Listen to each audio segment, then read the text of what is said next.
email. He needs it on his email. You have his email? Stand by. Jovan Pulitzer at Gmail. Stand by. Go ahead. Copy that. Going to email. Some sort of intro problem that it's not even taking my email again, and I'm trying over and over to re-enter it. All right. How about if you put it on your phone and then switch it over? It goes right to your email once you put it in from your phone. Steve, tell Jovan that I have texted him the. I've texted him the link. You text him the link? I've emailed it to him. I've emailed him the link. Emailed you the link. Wait, hang on. Let me do this again. Asking for my credits all over again. Hold on. Bear with us, folks. We're just getting some of our speakers on the call. We'll be starting in a few moments. Maybe it's letting me in now. Hold on. Let's see. It says something now. It says I can join. Let me see what happened. Yeah, he thinks you can get on now. So let me. Thank you. Okay, you got it. Let's start with the flag thing, and then you talk a few minutes. He talk. He'll be on in a second. Copy that. I see Jovan there. Jovan, can you hear me? All right, you're in good shape. You look great. All right, stand by. All right, everyone, welcome to the call. Thank you for being here.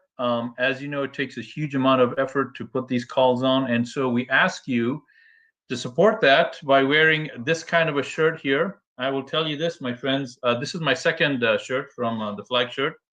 And when I go to the grocery stores, I can literally see people getting encouraged. I mean, some people, I've not yet met anyone who's turned off, but this particular flag shirt has actually got the U.S. flag on it, as you can see. The other shirt I have has the U.S. Constitution. And I will find people smiling at me, and the checkout people at the grocery store say, man, I love your shirt. So you want to make a difference without saying a word? Go to the flagshirt.com and get yourself one of these high quality garments. Men or women? What's that? We have them in men and women to match. Men and women. We are an equal opportunity retailer. Equal opportunity retailer. So no tariffs on the shirts yet. No tariffs on the shirt. Offering a discount on these shirts. Yeah. They were made in Palm Beach County. All right, we're having a lot of fun, so let's get started. Let's do it, and here we go. What defines the American spirit? Preserving life, liberty, and pursuing happiness. Caring for the nation we call home and its people. As patriots, it's our duty to drive the entrepreneurial spirit, pushing hard, reaching for success, sharing patriotism, because the American way of life is for all to live. I'm Steve Stern, CEO of Flagshirt.com, a third-generation, veteran-owned small business. I believe that the American way of life is for all of us. I'm asking you today to visit Flagshirt.com. Help keep the American dream alive. The Flag Shirt, where freedom reigns. And thank you for that from the flag shirt. And over to you, Steve, before we bring our first speaker on. So our next Zoom is going to be on the 24th of April. We're leaving go because of Passover and Easter. I want to wish everybody a happy holiday because we won't be speaking to them. We're expecting between 8 and 10 million people on today. We want to thank Rumble for putting us up on the top page. We want to thank Getter, the War Room, Facebook, Cloud Hub, Lindell TV. We're on Stern American Live. If you can't get on our Zoom or if you get thrown off, go to Stern American Live Rumble to get on. We have 184 podcasts streaming this, radio, many areas. And we want to thank everybody. Every week we get new people, and a lot of people ask us how we get new people. Well, a lot of our podcasters are giving us new people, and that's a big way to get new people. Rumble is starting to get us new people. So every week we add a couple of podcasters, and of course we have to get rid of some of them because some of the people don't respond. So if they don't respond, then I have no idea why, but they don't. So our first guest, the famous Jovan Pulitzer, inventor, author, top election security guy, also producer of our Flag Day event and always helps me whenever I need them. And thank you very much, Jovan. So come on down. Okay, so let's see if I can share my screen here in a minute. How's it going, everybody? I'm going to do just a little bit of a recap. We're going to jump into exactly where we are because we know we had Wisconsin go wrong for all the same old reasons, and then what we can do about it. But this is more about dealing with basically what is called comparative analysis. And so I'm going to share my screen. Just give me a thumbs up, I can see your screen. Dan or Stan. You can see my good. screen. Okay, great. Screen looks I'm good. gonna share this with you, mainly just to give you a brief look back in time, because this can help you understand what we're dealing with. This is a look at mail-in voting from 2020, from the start of mail-in voting through Election Day at the dotted line, and then after Election Day with the additional days they need counted. The reason this matters is because this is now what's happening in every state as a standard. You need to understand more than 1 month after the November election in 2020, they were still counting, even though they turned in a certified number, which they missed, but they added in on December 8th and 9th, 118,019 votes. Now, this is what you find when you look at the paper and you look at the dates at when it came in. How does anybody add in 118,019 votes? Well, I want to explain to you maybe in a little more succinct way what we're dealing with. Anytime we deal with anything in the machines, and now thankfully, because Sydney's tweeting this and understands this jeopardy, as we all talk about, quote unquote, it's the machines, etc., you have to understand that everything that has to do with the machines and enforcement is 100% voluntary. Folks, we spent over 4 years fighting the machines and saying the machines did this, the machine did that. But just the premise of fighting on the machines, when we get to court, there's nothing we can do because every standard from functionality to accessibility to security capabilities is voluntary. This is where we are today, folks, and this is what we're facing. And there's 2 numbers you need to add to this screen. Number 1, if you were to look at the popular vote, Barack Obama, first time out, 69 million votes. Second time out, 65 million votes. Hillary, 65 million votes. Supposedly Joe Biden, I call that the middle finger throwing us all the bird because it is, 81 million votes. And then you look at Kamala on election day, 68 million votes. But what you need to understand is between November of this past election cycle to now, they have increased that number to 75 million. That is the Kamala Trump vote. They're continuing to roll up those numbers.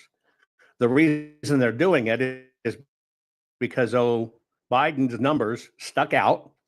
It's too alarming, and it lets people see that they really did something nefarious in 2020, which everybody on this call knows. Now, we went through this in November with President Trump. Yes, President Trump got in. Do I believe it was banking ballots or ballot chasing? Hell no. What they did is they focused for another 60 days to take the down ticket.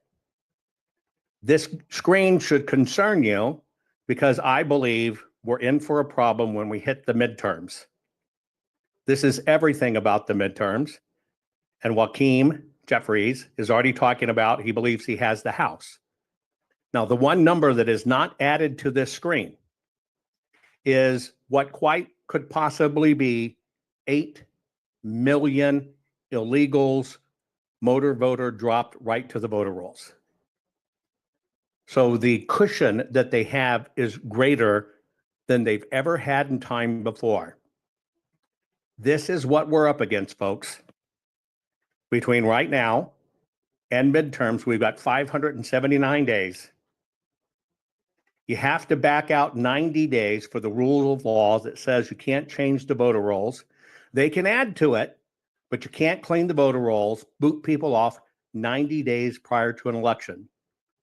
Then you have to back out if we really were serious about cleaning the voter rolls, not just submitting spreadsheets, which won't do it, not submitting documentation, which will give us the upper hand and allow us to remove it by maladministration. But that's about 120 days, 180 days worth of work right there. If we were going to do it right and we all decided to tackle the United States and 180 million or 169.8 million on the voter rolls. Then if you think of the fact that even if you did do the work, there's about 160 days of lawfare, 150 days of lawfare involved, if we're lucky. And so in reality, as we sit on this call today, if we want to talk about our responsive time to the midterms, the next thing we must deal with, we only have about 156 net days. That's the truth. That's what we're dealing with. Now with that, I want to show you a truth, because what's really interesting is not only did the media ignore this, not only did Arizona ignore it, but many people in election integrity never bothered to pick up the phone and get educated and see what the numbers were and to understand the methodology. Mainly because everybody had their own flavor of the day. Everybody had their own special program, and many people thought it was just the machines by default. So let's just kind of ride that out. Well, here we are 4 years later, very little has changed. I want to point you to some specific figures I'm going to show you. If you look at the paper, remember, when you saw that little F chart go up, that's not votes being added by tabulators, that's paper running through the system, they're running in late. If you look to the right, I'm going to show you how to go deeper into this, because this is where the problem is. This is what they just executed in Wisconsin. This is what they executed in the down ticket when the Democrats have about a 26 to 28% approval rating, but they gained down ticket. None of the numbers matched when you look at the physical data. You can chase the machines all day long. You can't show it, you can't prove it, and it's voluntary. The only thing we ever have anything to deal with is the paper. Now, I want to show you how an audit cross-references itself. Please pay attention, because we're going to have to deal with this in Wisconsin, and we're going to have to deal with it when this battle evidently hits in the midterms. I've randomly chosen one precinct in Maricopa in 2020. If you look at the screen, the only thing you really need to know is the green means it was printed by the official printer. This is the ballot. So this is 3,126 ballots. Only 49% of them were printed by the official printer. 25% of them are questionable, but it may be their secondary machine. 22% were printed by a machine that should have never been printing ballots. This is important because that's the on-demand stuff. Just remember that in your head, 20% off. And I think it's kind of interesting, all numbers are 20% off, but let's keep on going. One way to look at it is the quality of the ballot. Second way to look at it, remember the numbers, just write this one down. Here's the same precinct, and we're looking at the bleed throughs, what everybody called Sharpie Gate, what everybody poo-pooed, right? Very few people dug into, but when you get too many extra marks on the ballot, it adjudicates it. The two things you need to understand on here, see that number 20.17% on the top half? In an adjudication cycle, when it should have been anywhere between a 2 and a 5% adjudication, this feature alone adjudicated the ballot 20.17% of the times. 1 out of every 5 ballots got kicked back. It affected 250 ballots in this batch. What you need to know is, if you look at the right, the worst was for every 1 vote, you had 7.5 additional votes that were ghost bleed through ovals. Just remember the number 20.17%. Last but not least, on this one, I'm just giving you one batch. The machine folded. We all know a mail-in ballot day. You know, the mail-in ballot, you get officially's color. It's supposed to be folded by a machine. The little red lines on the left is where we found every single fold on the ballots. It should not have exceeded 84.13%. However, you can see in this one precinct, the machine folds only represented 73.14%. That means only 73% of them could have actually been a mail-in ballot. The hand fold should not have exceeded 7.53%. That's their numbers, not ours. But if you look at the hand folds, they had 3 more percent hand folds. 3 more percent hand folds that should have never been there. So how do you get extra hand folds? unless you're stuffing the early votes. Last but not least, the no folds. No fold is election day. They should not exceed 8.34%. This one precinct, if you look at it, basically doubled it. All flat ballots. This is where the paper tells the story that you're never going to find on the machine. Now, here's how you need to understand that audits cross audit themselves.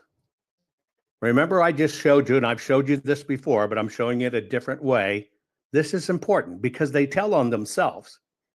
If you do a proper audit, each audit function confirms the last and shows you the story. You remember I showed you at the beginning, just this one precinct batch, that 22% of the ballots were printed totally out of range and out of calibration? Well, I want to set something up for you real quick. There were 1,675 boxes of ballots in Maricopa in 2020. All of those boxes should have been sealed, and in those boxes should have been 8 batches. Those batches are kept together with a batch card to tell you how many votes there were. But I want to remind you, out of 1,675 boxes, only 52 boxes were sealed by law. Out of 1,675, only 52 were sealed by law, meaning the batches were together, they were sealed, they were never opened since Election Day. Now, why do I tell you that? The remaining 1,600 plus, all the boxes were in disarray. All of the batch header cards were at the bottom. Batches were missing ballots, and predominantly all the boxes had been stuffed with ballots and they'd just been put on the top. Now that tells you they were rifled through, rearranged, etc. But here's what's more important. Please pay attention to the screen, because when everybody ignored this and focused on machines, this is what your payday was you got to ignore because you bought into the machines. So use this as a rule of thumb. Now let's look at a random sampling of those 52 boxes. The reason those 52 boxes were sealed is because on the close of Election Day, they were personally chosen by Katie Hobbs and Mr. Fontes in Arizona that said, if we get audited, right, a random sample audit, if we get audited, we're going to look at these boxes only. So look at your screen real quick. Now let me show you a peek into the 52 boxes. Here are samples of the 52 boxes. See where it says 49 of 52? That's box 49 of 52. Box 40 of 52. Box 2 of 52. Box 36 of 52. There are 36 boxes that look like this. Do you notice a difference on anything in the chart? If you actually look at the chart, if you look at what they set aside to be audited, which is supposed to be random, you do realize, isn't it funny that none of the 52 boxes set aside have any problems when it comes to printing? Do you see that? This doesn't lie. This is empirical data based on the machines.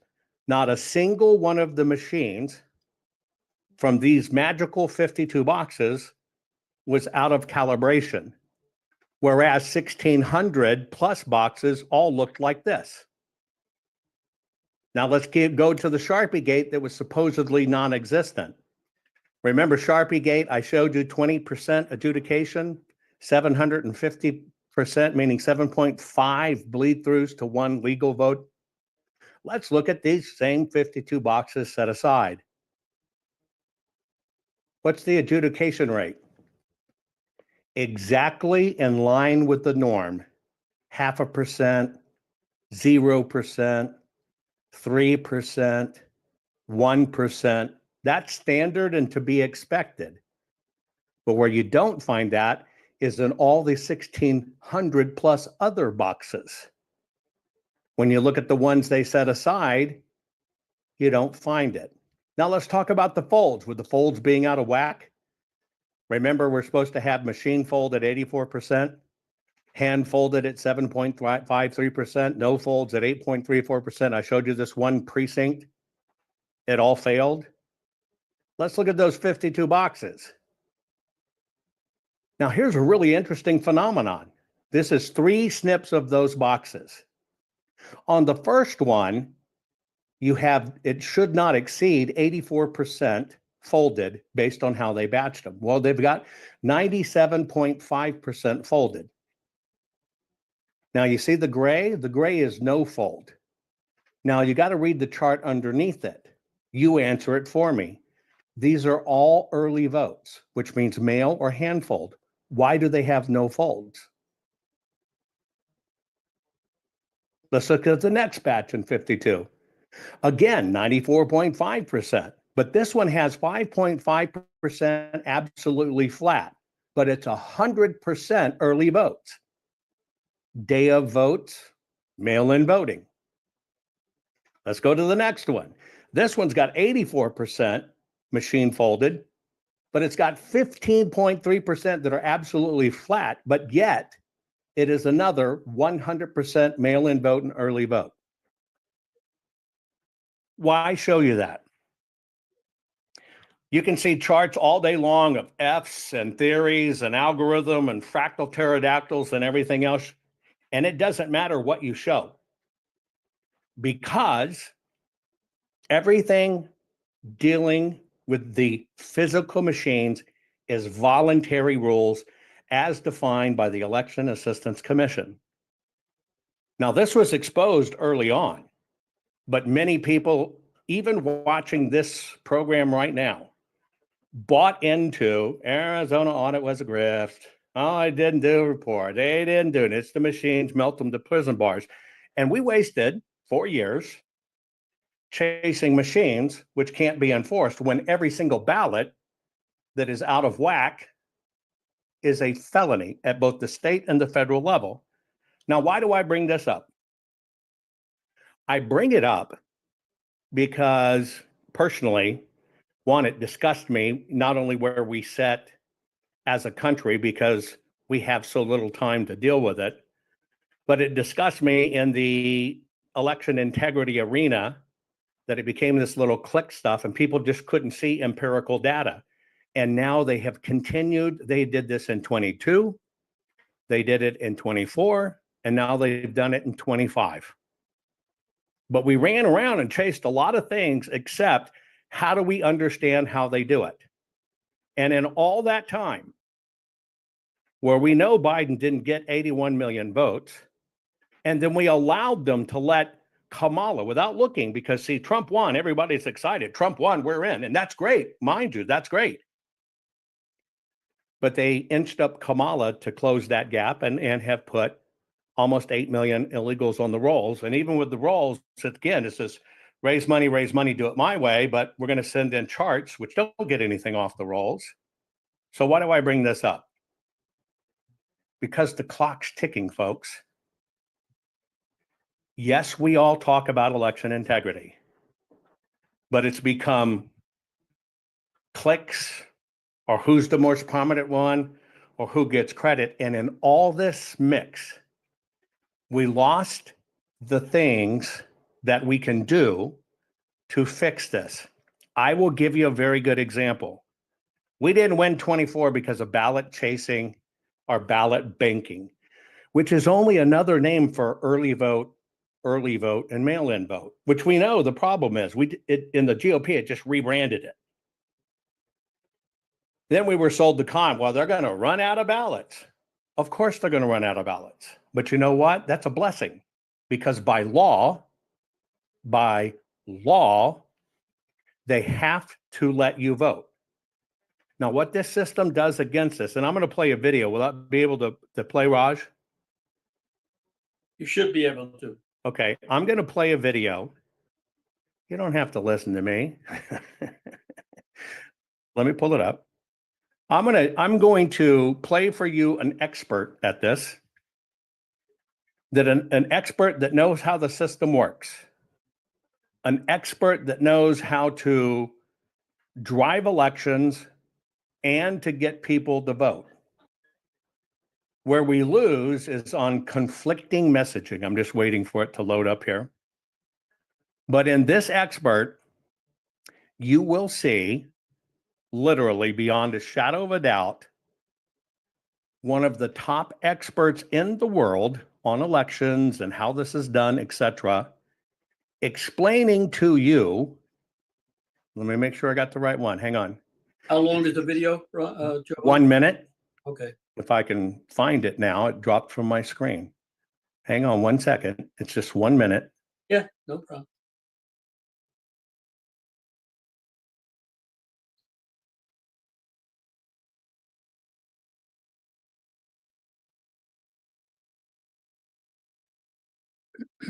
Well, damn it. It dropped from my system. I'm just trying to pull it back up, but it's such a critical video. Here we go. I'm going to open it first just so it's on my screen. Stand by. Pause. Going back. Sharing my screen. Got to make sure we have sound. I'm sharing sound. I'm showing my screen. I want you to listen to the words. Because number one, you can be an election integrity expert and you can see the stuff with your own eyes, but get caught in a promotion, get caught in catchphrases because the system moves us around like a bunch of weak pawns.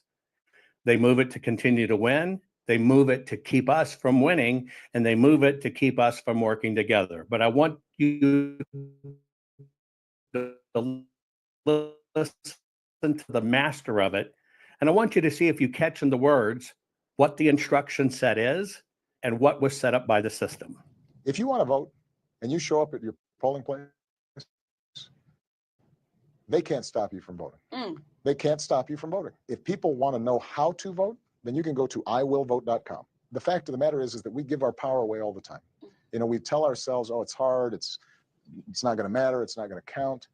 And the powers that be, they're counting on us giving our power away. Many of the millennials, dreamers, undocumented citizens, and I call them citizens because they contribute to this country, are fearful of voting. So if I vote, will immigration know where I live? Will they come for my family and deport us? Not true. Okay. And the reason is, first of all, when you vote, you are a citizen yourself, and there is not a situation where the voting rolls somehow are transferred over and people start investigating, et cetera. The sanctity of the vote is strictly confidential in terms of who you voted for.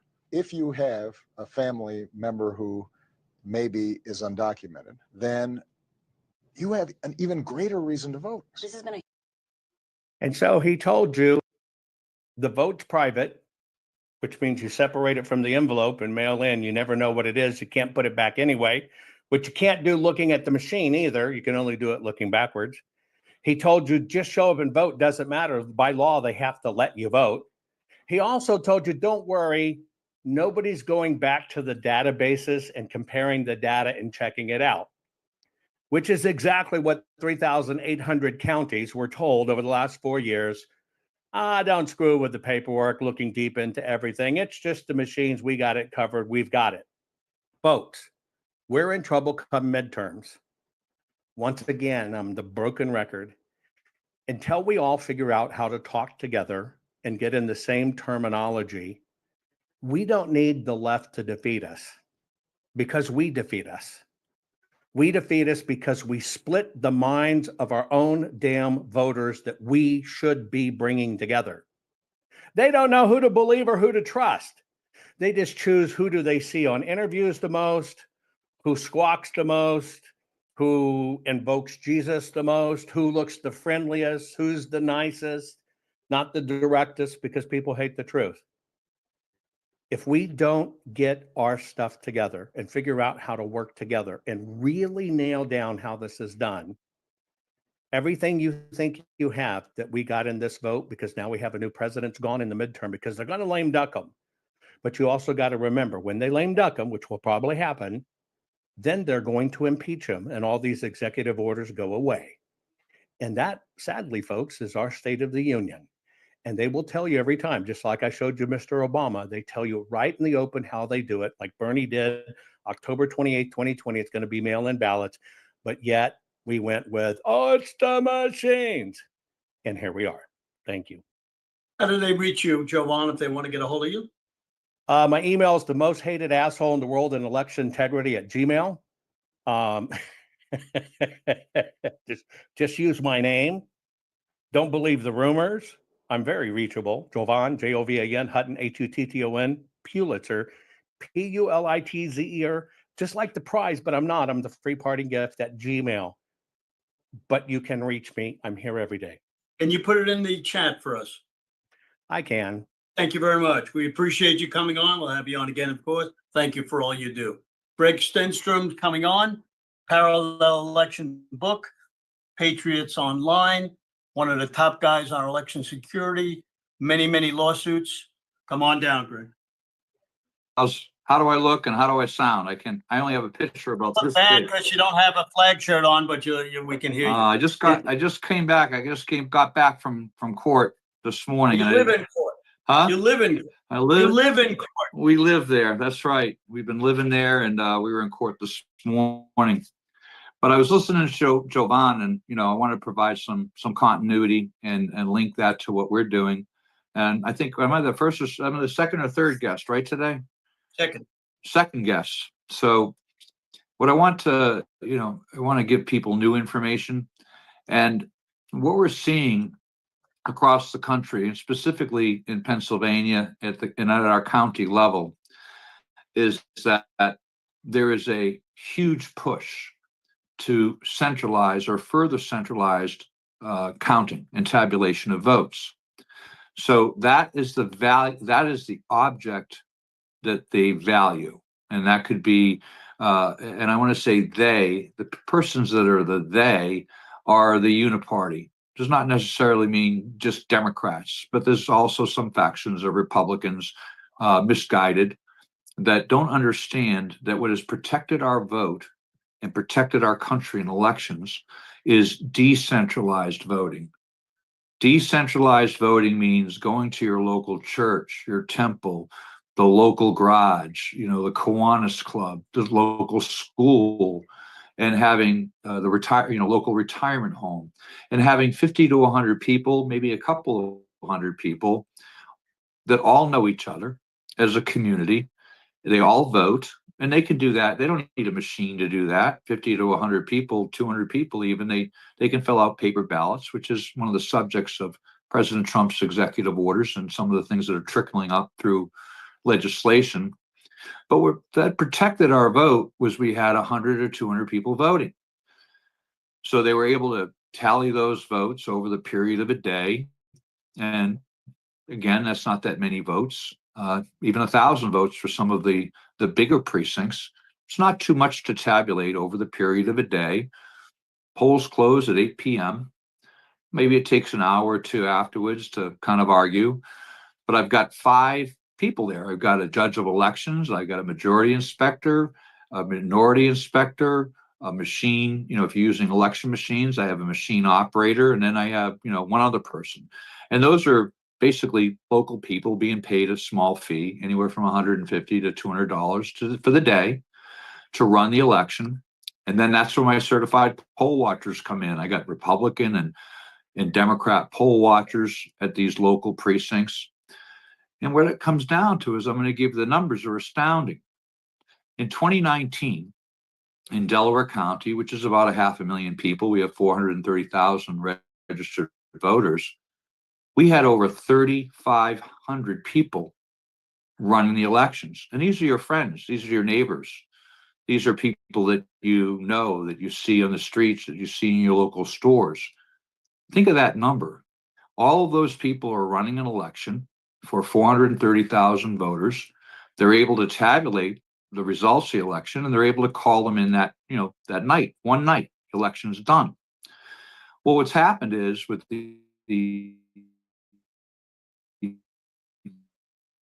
with COVID was an excuse to implement centralized counting.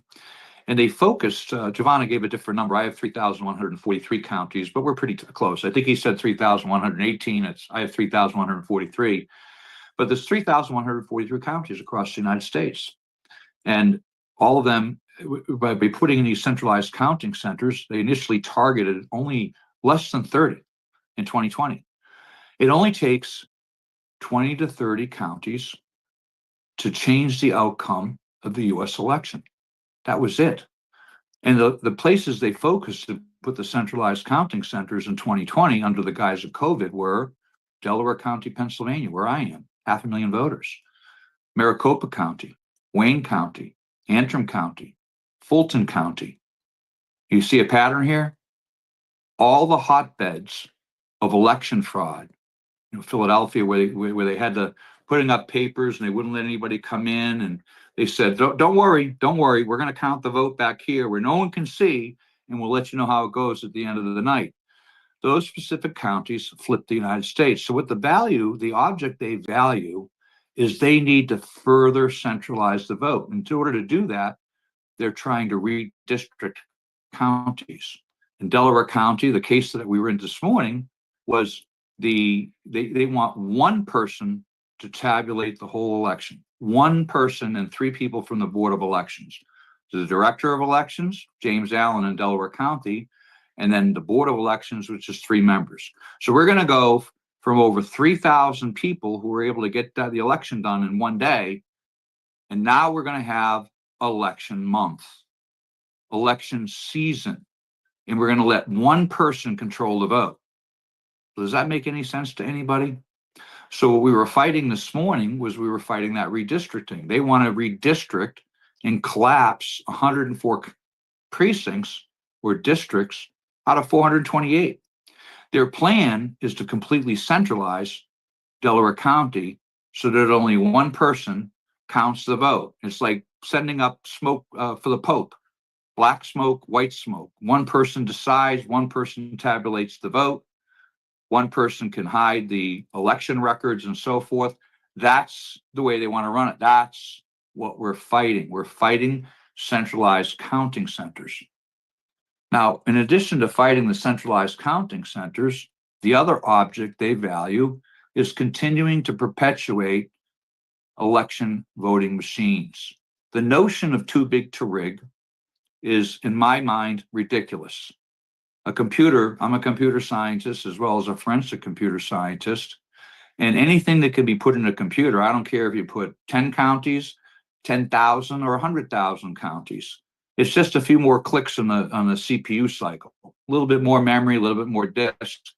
But the bottom line is nothing is too big to rig when it's run by a computer system that's vulnerable. Well, we have the evidence that the EAC has knowingly introduced vulnerable machines with known vulnerabilities and bugs, uncertified code, and malicious code, and they've allowed that to perpetuate through the entire country. Marley Hornick was on the other day. She did a good video, and she correctly stated that there's not a single election machine in the nation that's properly certified and in compliance with federal statutes. That's 52 USC. You can look up the sections yourself. Not a single machine in the United States is certified in accordance with federal law and federal statute. Not one. Yep. So the bottom line is we've been fighting that for 4 years. And, we've gotten hit for standing, jurisdiction, justiciability. We've learned all the tricks. So at this point, we're now winning in court, and we're winning pro se. We are winning our cases. And the only thing they have now to do is they can obstruct us from entering things in the docket. They can procedurally slow us down, but we're at a point where we've overcome. We know how to establish our standing, establish our jurisdiction, establish justiciability, enter evidence whether they like it or not. Because one of the things they've been doing is stopping people from entering evidence. We know how to do that now. We're winning. We're beating them. We're beating them in every state that we're working in. We're beating them in Pennsylvania. We're beating them in Nevada, California, Texas, Connecticut, Georgia. And it's not, and this is a wide variety of people that are working on this.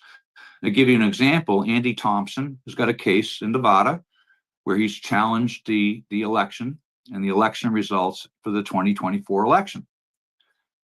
we were able to successfully overcome the initial motions to dismiss, and he's now going forward with a hearing. And it's interesting, that case is specifically interesting, and the reason we're working on it, I'm working on it with him, is number one, he's got a nationally known mathematician, Ed Solomon, and they did a statistical analysis, and they said after the election, first 2 days, Trump was named the president. Got all these votes for President Trump. Well, 7 days later, 69,000 ballots show up, mail-in ballots, just show up. 2 minutes, Greg. Fell off a truck. When they did the statistical analysis, 97% of the 69,000 ballots did not have a vote for president and did not name Trump or Kamala Harris. They were all for the undercard, and they flipped and took the congressional seats. So their plan is overall by 2026 is to cement the centralized counting centers, cement the uncertified machines, and cement their ability to centrally control the elections. We are fighting them at every level, county and state level, federal cases, multiple states.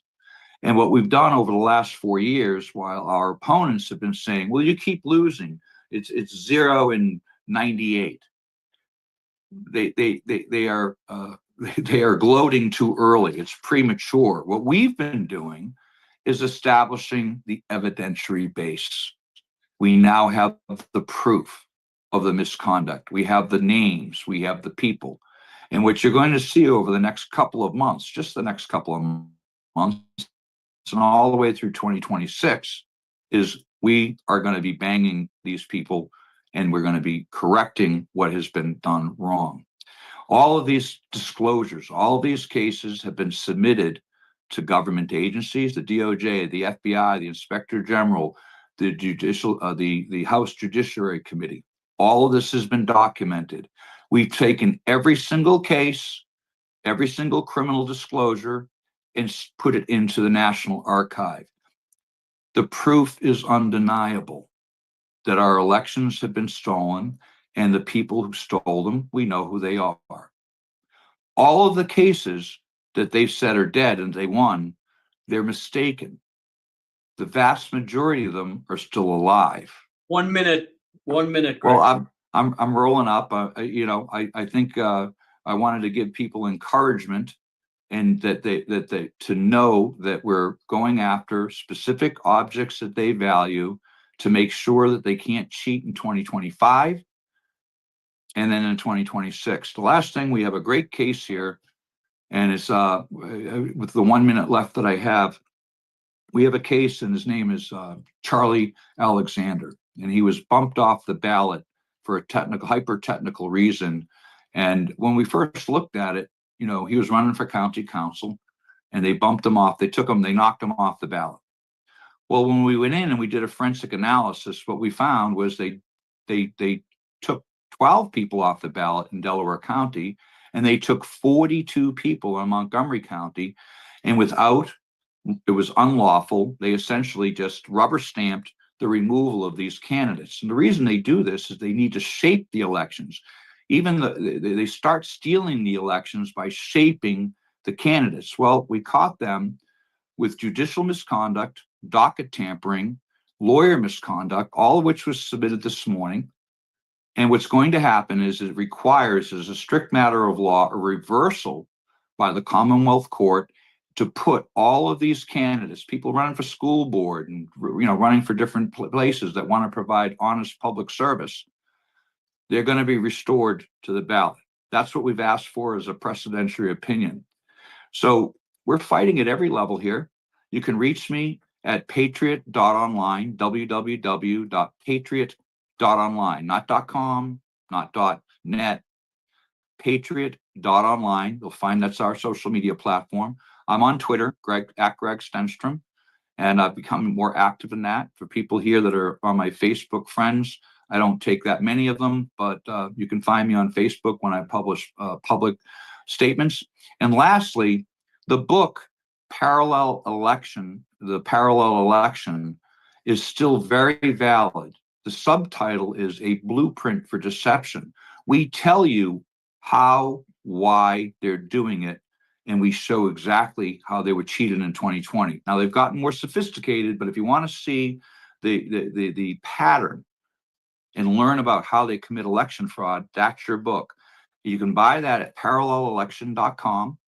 You can buy it on Amazon, the Parallel Election. I think it's a little less on Amazon than it is on the site, but parallelelection.com. You support us in our fight for election integrity.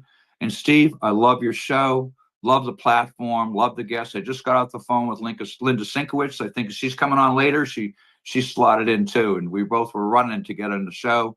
I can't thank you and Raj enough. Next time I'll be wearing my shirt. And I also thank all of the people that tune in here and listen and learn. And I want to encourage you that in the end, we're going to win, and we're going to, President Trump is fulfilling his campaign promises.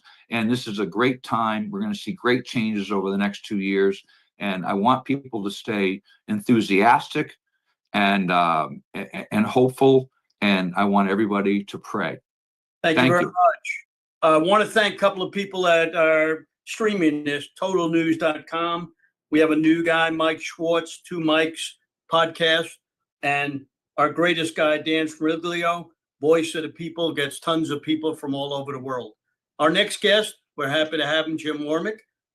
He's the chairman of the North Carolina Lee County. He is a top election security guy, works with Cleta Mitchell. I believe he graduated from West Point, if I'm not mistaken. So come on down. Jim Womack. And right as Jim is coming on, Jim Womack is coming on. A couple of announcements here as well. Again, please go to the flagshirt.us, .com, flagshirt.com. In addition to that, coming up on this call later on today, you will be getting an update on Tina Peters. She has been moved. Her jail she's moved from one jail to another jail, so you'll be seeing her very shortly.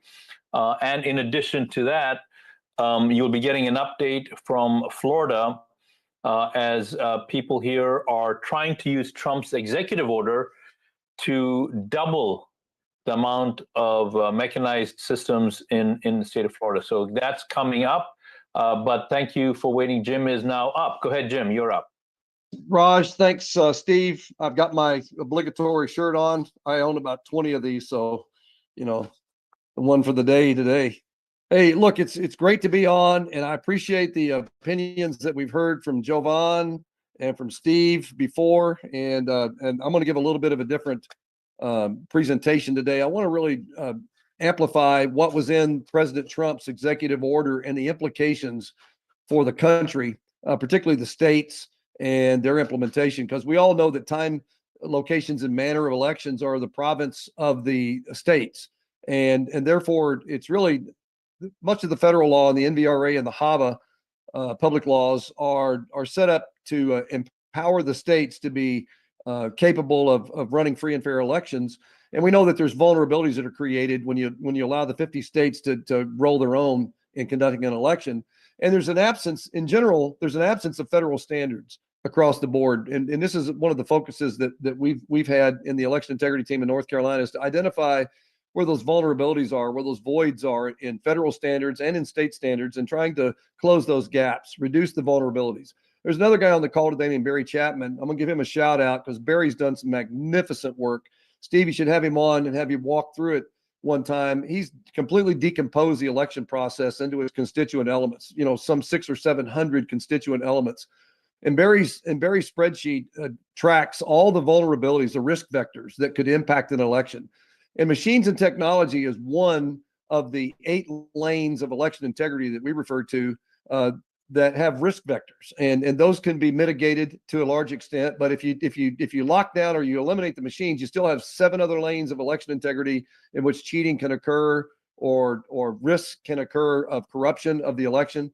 And so it's not sufficient just to eliminate machines. And in fact, I would argue that you're never going to eliminate the machines, that there's always, it's like saying you're going to get rid of personal handheld calculators. It's just not going to happen. It's going to get more and more automated, more and more streamlined over time. And I think the Trump executive order which is what I'm going to get around to, really kind of amplifies that the fact that we are concerned about the vulnerabilities of the machines. And finally, the Congress is waking up and the president has awoken.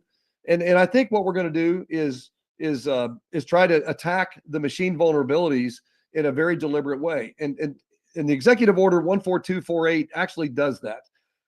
So I'm going to walk through a few of those features here and identify, what still needs to be done and what has been attacked, recognizing again the time, locations, and manner of the election are the province of the states. There are some things you can do at the federal level, which can certainly guide or compel the states to get in compliance. So let me start with that. The thrust of this EO itself is on citizenship verification, the elimination of counting ballots and accepting ballots after Election Day, mandating that there will be a paper-based, hand-marked, voter-verifiable ballot for every voter, which is really important. More rigorous maintenance for the voter rolls across the country. We all know that the voter rolls create the opportunity for fraud, and by being more rigorous in our maintenance of those voter rolls, we can head a lot of that off.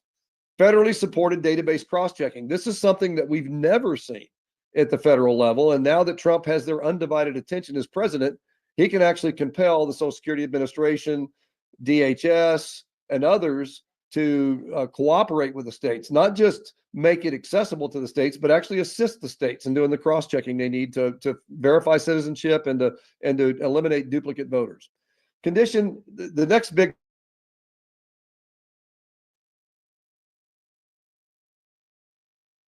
on compliance with the emerging voluntary voter system guidelines from the EAC. And I think this is really important because in the past, there's lots of grant money that's passed down to the states for all kinds of nefarious purposes. The EAC was dutifully following what Congress appropriated, and that money was spent. There's going to be an audit of that money now. States like California that were misusing that money for purposes like tracking down misinformation and that sort of silliness, that's going to be coming forward on an audit. But conditioning federal funding on future machine purchases, I think, is really important. That you got to get in compliance with federal law, or I should say federal guidelines, if you want to get any federal money. The last one is DOJ enforcement. In the past, DOJ has actually been on the other side of the fence. They've been prosecuting or suppressing the ability for us to crack down on voter fraud. And now they're going to be actively in the game of identifying and prosecuting voter fraud. So I think those are the two big things that the federal government can do is conditioning funding and on enforcement from DOJ. And both of those are present in this executive order. So let me dive into a few specifics real quick. Voter registration. Now, the federal postcard application, the registration forms on the national level will require proof of citizenship.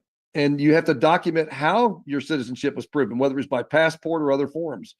And the states will now record and retain that information about citizenship proving. The agencies that are offering voter registration must verify citizenship. And this is something we've tried to do in North Carolina for many years. Get the DMV to verify citizenship before they even offer a form for registration to vote. And unfortunately, that's not the way the process works in the DMVs around the country. But under this rule, under this executive order, now agencies have to offer voter registration only after they've gone through a citizenship verification process, which is really good. That'll stop a lot of the illegals from being registered.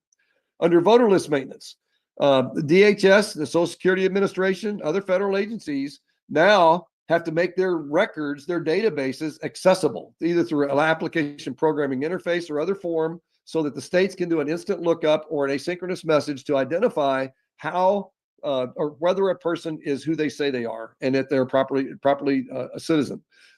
They will audit the state voter rolls. This is really interesting. I'm not sure how DOJ and DHS are going to perform audits, but they're going to audit the voter rolls, and they got the power to use subpoenas if necessary to audit the state voter rolls. Now, I'm not so sure that they're going to actually be able to do that effectively. I think the states need to have independent audits conducted, but it's interesting to see how they're going to take that on. And then states are going to be that fail to comply with list maintenance face loss of federal election funds. I think, again, conditioning funding on compliance is really important.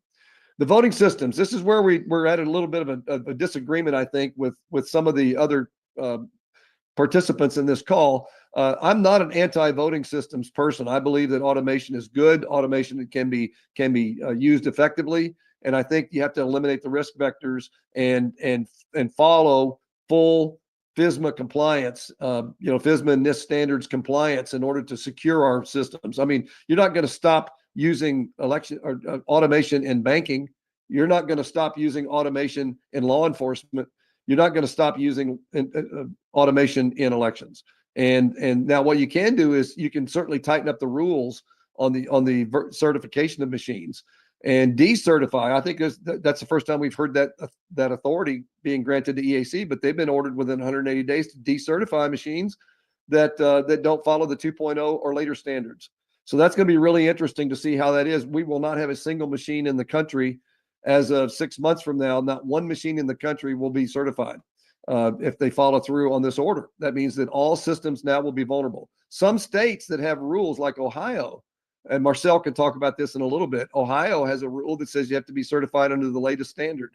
That's going to be real interesting because Ohio now won't have a single machine that's authorized. So that'll be interesting to see how their Secretary of State deals with that.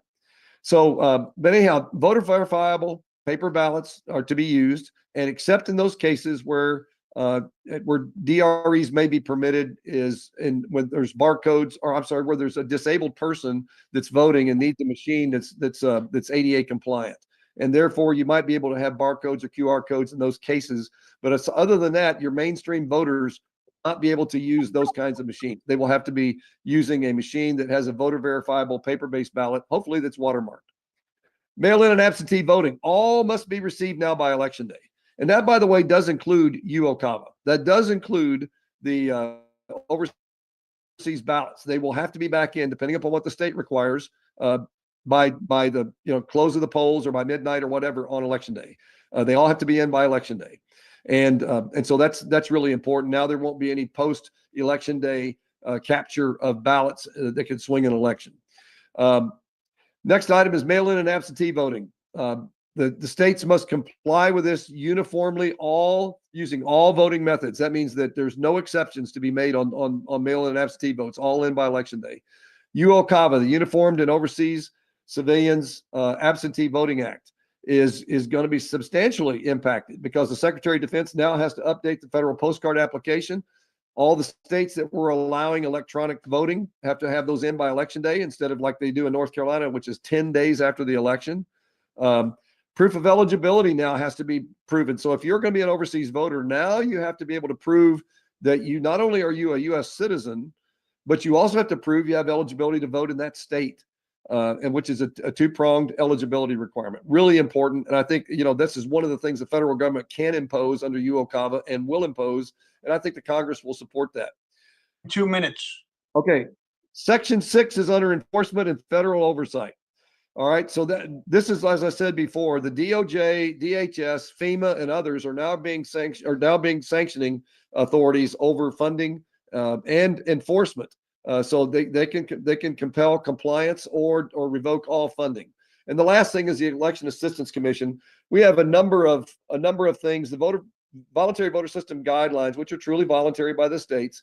If the states don't want to comply with that, that's their discretion. But they will also not get federal funding in the future for election machines. And typically in a given year, there's going to be somewhere in the neighborhood of $80 to $120 million worth of machines that can be purchased. And there's about $2 billion worth of machines that are out there in the environment. Replacing all those machines is going to be a necessity. If the states want to be compliant with critical infrastructure requirements as outlined under FSMA, the Federal Information Security Management Act, if they want to be compliant, they're going to have to be, and this is, by the way, an Obama executive order that labeled election systems as requiring full FSMA compliance. Okay, it's critical infrastructure. Therefore, they have to meet those compliance standards. If they don't meet them, they're not going to get federal funding, and the feds are not going to fund systems that aren't 2.0 or later certified.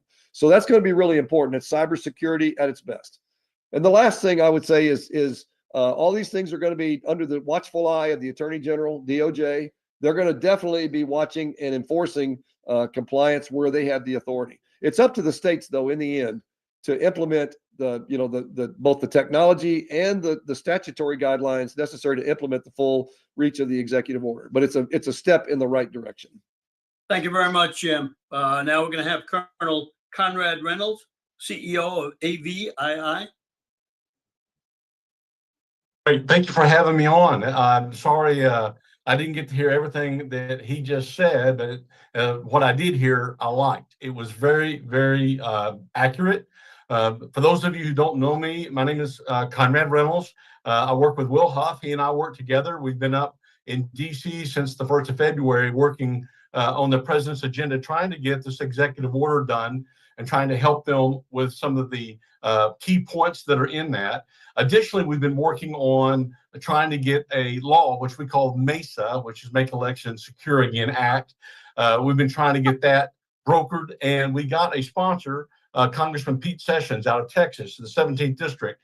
And we've been working with his staff. In fact, that's what I'm here at today at this moment.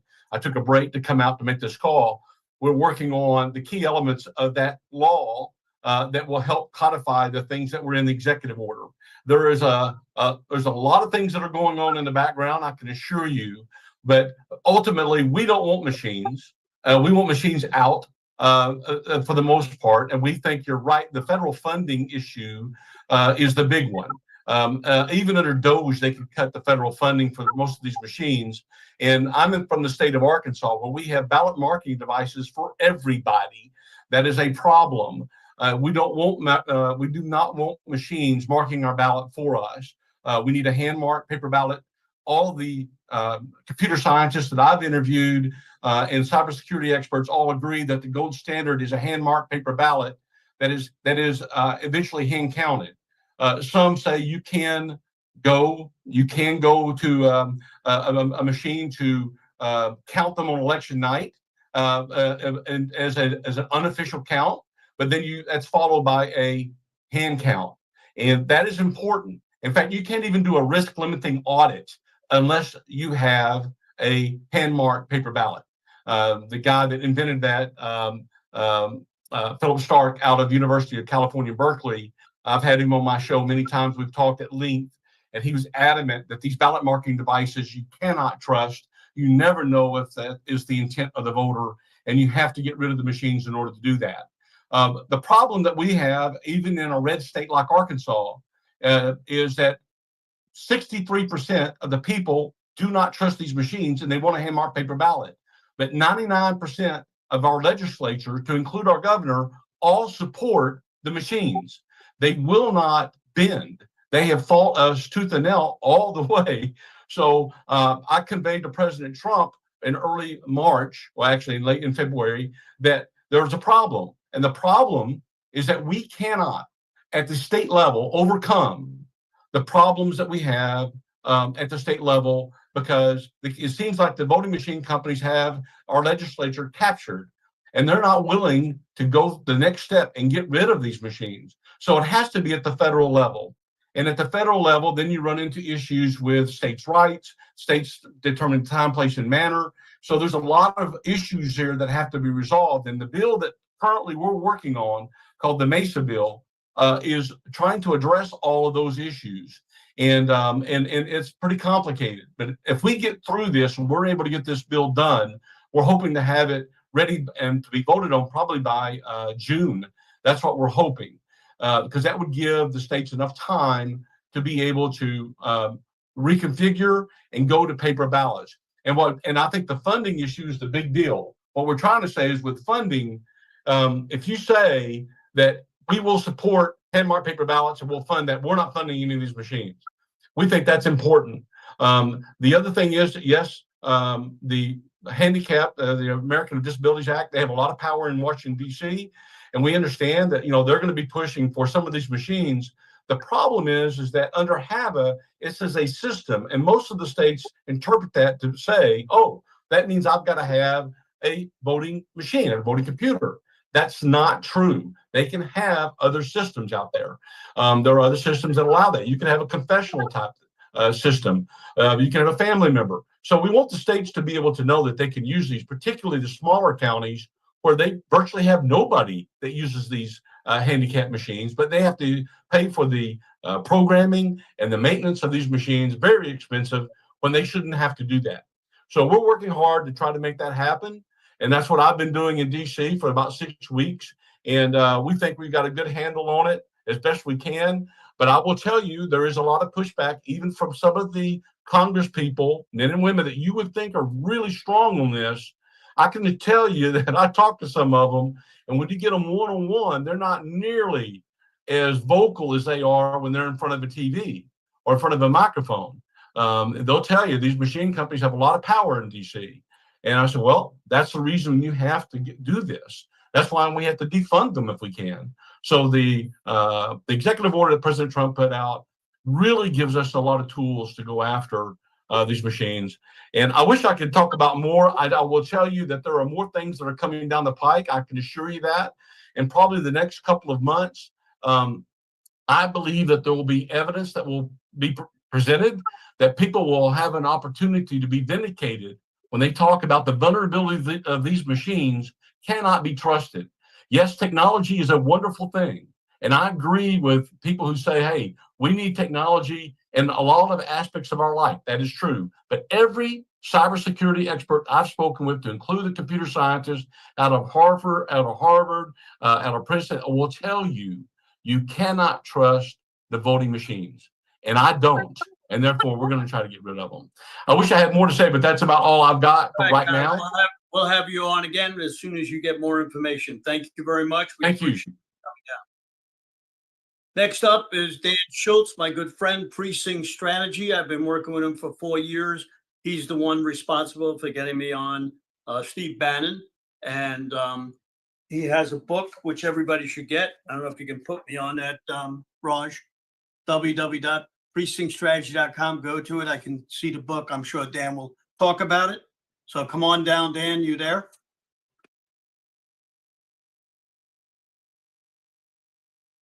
Dan, go ahead and unmute. Dan, if you could unmute. Can I share my screen? Yes, we can see your screen and we can hear you. Go ahead, Dan. And I'm not going to mention my book. Let's see here. I got to do the, let me know if you can see it full screen. We can. Thank you. Okay, so how are we going to get rid of these machines? The how is we, the people. We have to elect real Republican state legislators. And why do we have to focus on the people, we, the people, and the state legislators? Because of the Constitution. That's where the solution is. How do we get real Republicans who will get rid of the machines? Not one state has gotten rid of the machines since 2016. Why is that? I'll tell you why in a second here. What are our obstacles? Well, we don't have enough conservatives that are getting organized and united politically, where and how that matters. I'm going to tell you where that is. We don't have enough conservatives in the Republican Party local committees, and we're not communicating very well. So under our Constitution, there's only one group of people who can get rid of the black box software tabulators. You know who that is? It's not the courts, because they don't have any legislative power. See Article 1 of the Constitution. All legislative powers herein granted shall be vested in a constitution. There's a parallel article in the state constitutions. The U.S. House and Senate, per the Constitution, don't have any authority over the state elections. That's Article 1, Section 4, Clause 1, which I'll show you in a minute. The president can't do it. He doesn't have any legislative power. The executive power shall be vested in a president. He doesn't have any authority to pass laws, and he's not a court. So there's two related judicial power doctrines that prevent courts from deciding these political questions about the machines and the use of the machines. First, the separation of powers doctrine. Courts should not and cannot exercise legislative Article 1 powers nor executive Article 2 powers. Second, the political question doctrine. Courts should not and ought not decide political questions where the people themselves could provide the solution. We, the people, can fix this if we elect better state legislators, and the courts know it. And that's why they can't issue a ruling saying you can't use machines, because we elect representatives to do our work for us in government. And what are they doing? They're continuing to use the machines. And there's a reason for that. They're not afraid of us. And I'll get to that. U.S. Congress has no power over the conduct of the elections. Federal legislation cannot ban the use of black box software tabulators, period. So because of these two related constitutional law doctrines, separation of powers doctrine, the political question doctrine, courts aren't going to fix this for us. But we can fix it ourselves by electing better state legislators. Courts are a co-equal branch of the three-branch system of separated powers. Getting rid of these black box software tabulators, again, is a political issue. We, the people who ordained and established our Constitution, can get rid ourselves of these tabulators politically via elections. And the judges know this. That's why they won't weigh in on this stuff. They'll figure out some way, say there isn't jurisdiction or you don't have standing or whatever, but it's really a political question, doctrine issue. We, the people, have to elect real Republicans who will exercise their political power to return us to real elections without black box software tabulators. Where are all the conservatives? Well, here's why only state legislators can change state election laws, because it's right in the Constitution. Article 1, Section 4, Clause 1 says that it's been mentioned already by some of the others. The times, places, and manner of holding elections for senators and representatives shall be prescribed in each state by not courts, not the president, not the U.S. House and U.S. Senate, by the state legislature thereof. Donald Trump understands this. He put out this tweet way before the election, calling on the governors to try to get this all fixed. Did they? They didn't listen to him. Why not? Well, they're not afraid of Donald Trump. We have 22 states that have a Republican, quote unquote, Republican trifecta, a Republican governor and both state legislative chambers that are in the hands of Republicans. Florida is an example. Texas is an example. Why haven't they gotten rid of the machines? 2 states, Arizona and Wisconsin, have the state legislature in Republican hands, both chambers. Why haven't they gotten rid of the machines for the federal elections? Why haven't they got rid of them? I'll tell you why. They're not afraid of us. And why should they be? Half of the precinct committeeman slots are vacant still on average. They know conservatives have utterly failed to get organized and politically in the best way, at the best places, and at the best times. And where is that? It's at their respective, your respective local Republican committee meetings. Prove me wrong. So what do American Firsters have to do? We have to take over the Republican Party. It's there for the taking. Over half of these precinct level slots are just sitting there. They're volunteer positions. It doesn't cost you anything but a little bit of your time. We have to fill them all up as soon as possible and then elect real Republicans. No? So what's the goal? We got to get to hand counted paper ballots, no machines, mail ballots only for military and invalids, small precincts, one-day election, and of course, you got to have an ID. How do you get there? Work backwards from that goal. We have to have America First state legislators and governors. How do you get that? Well, they got to win the primary and then they got to win the general election. We have to have America First winners of primaries and generals. Go to the left. How are we going to make that happen? You got to have much greater turnouts, not 60% like we just had in Wisconsin yesterday or the day before. Only 60% turned out. Where were all the Republicans? I don't know where they were, but they didn't turn out. Every Republican Party precinct committeeman slot has to get filled by a volunteer American Firster. And then we have to learn how to get turnout happen. And you can go to my site, precinctstrategy.com, go to the how-to videos page, and I've got a video that explains how to do it. This hasn't changed since 2008. 2007 is when I became a PC here in I'm in Arizona right now, but I'm going back to Wisconsin shortly. This hasn't changed. We have a half-strength party fighting amongst moderates and conservatives, ideologically split, no ground game, no message. Why? Why can't we have it like this, where we get 75% of the slots filled by conservatives? Why can't we? I'll tell you why. Because conservatives don't seem interested in it. The establishment Republican members of the Uniparty hope you will continue to stay out of their party, and they are not going to recruit you. And why don't all the people who ought to be recruiting you recruit? Incumbent office holders, they just love everything to stay just the same. Once they get in office, even if they're conservative, they're not going to recruit PCs. Conservative candidates generally fear that they might recruit to become PCs might turn on them and help somebody else. The RNC and state party officers, they don't want more PCs because they want to stay in their positions. Everybody will ask for your time and your money and your sweat, but they won't recruit you to become a PC or ask you to become a ball player in the real ball game of politics. So I don't blame them for that. I don't get mad about it. I try to get even. That's why I try to recruit precinct committeemen, so we can take over this party, so we can save our republic. The key is America first. Americans have to take over the Republican Party as an organizational tool for achieving their political goals, period. And we have failed to do that. The numbers don't lie. Over half of these slots still are vacant. Again, see the difference? Half strength, ideologically split party, full strength, 75% voting majority. Why can't we make that happen? This is another depiction of the power vacuum. 200,000 vacancies, 100,000 others, 100,000 Trump PCs. And then when you elect local committee officers, county committee officers, state committee officers, national committee officers, you get a mishmash. See what it could be if we filled up those 200,000 vacancies? Every committee, local, county, state, and national committee would be filled with America Firsters running the party, not the moderates that are doing it now. Again, see the difference? So where are we going to get them? 74 million voted for Trump in 2020. 77 million did in 2024. Why can't we get 0.3% of those numbers to become the 200,000 that we need? I don't.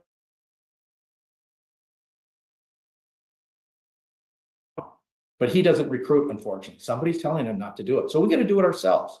The missing ingredient to saving the republic by getting rid of these machines, by changing the state legislatures, is the precinct committeeman strategy. Conservatives like you and me, we've all got to become recruiting machines. So this is my 3-step strategy to restore America. Step 1, pray. I recommend 2 Chronicles 7:14. If my people who are called by my name will humble themselves and seek my face and turn from their wicked ways, then will I hear from heaven and will forgive their sin and will heal their land. I think enough people prayed that in 2024 to get Donald Trump back into the White House. Now we have to fill up the vacancies and Trumplify the party for him so that the midterms are not a debacle. And then we repeat steps 1 and 2. Pray, recruit precinct committeemen, repeat. Everybody on this call ought to be one. And if you can't be, then become a recruiter. And this is how you can contact me, Dan@precinctstrategy.com.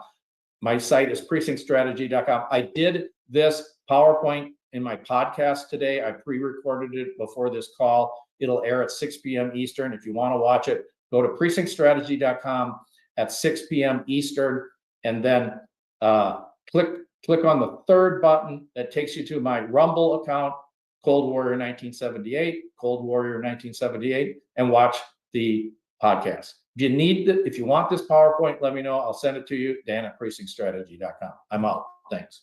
Very much, Dan. Now we have Gary Meyers, who has the Meyers Roundtable Report. A tremendous guy. I just met him about 6 months ago, and he has lots of information. Gary, you there? Gary is getting ready. Okay, great. Gary, you're there? Go ahead, Gary. Yes, I am. See you. We can Can see you you. Go see ahead, me? Gary. Okay. Yes, you look great. Thank you. Hello, everyone, and thank you, Steve. I think Steve wanted me on here in part to put a perspective, because if you listen to some of the people on this call, you may want to slit your wrists, but I don't think that is the case at all. The Election Integrity Network is a real movement, and it's not alone. It's part of a major cultural shift that's impacting the United States and is actually starting to affect the rest of the world. It's just that when you're looking at just election integrity, you may think that you're alone, and we're not at all. And Steve asked me to explain this different perspective, which is more all-encompassing.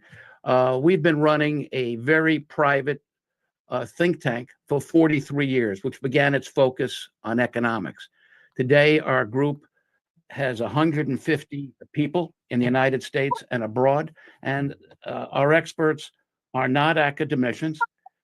They are real people who were at particular events or participated in, or they did the original research that everyone else talks about.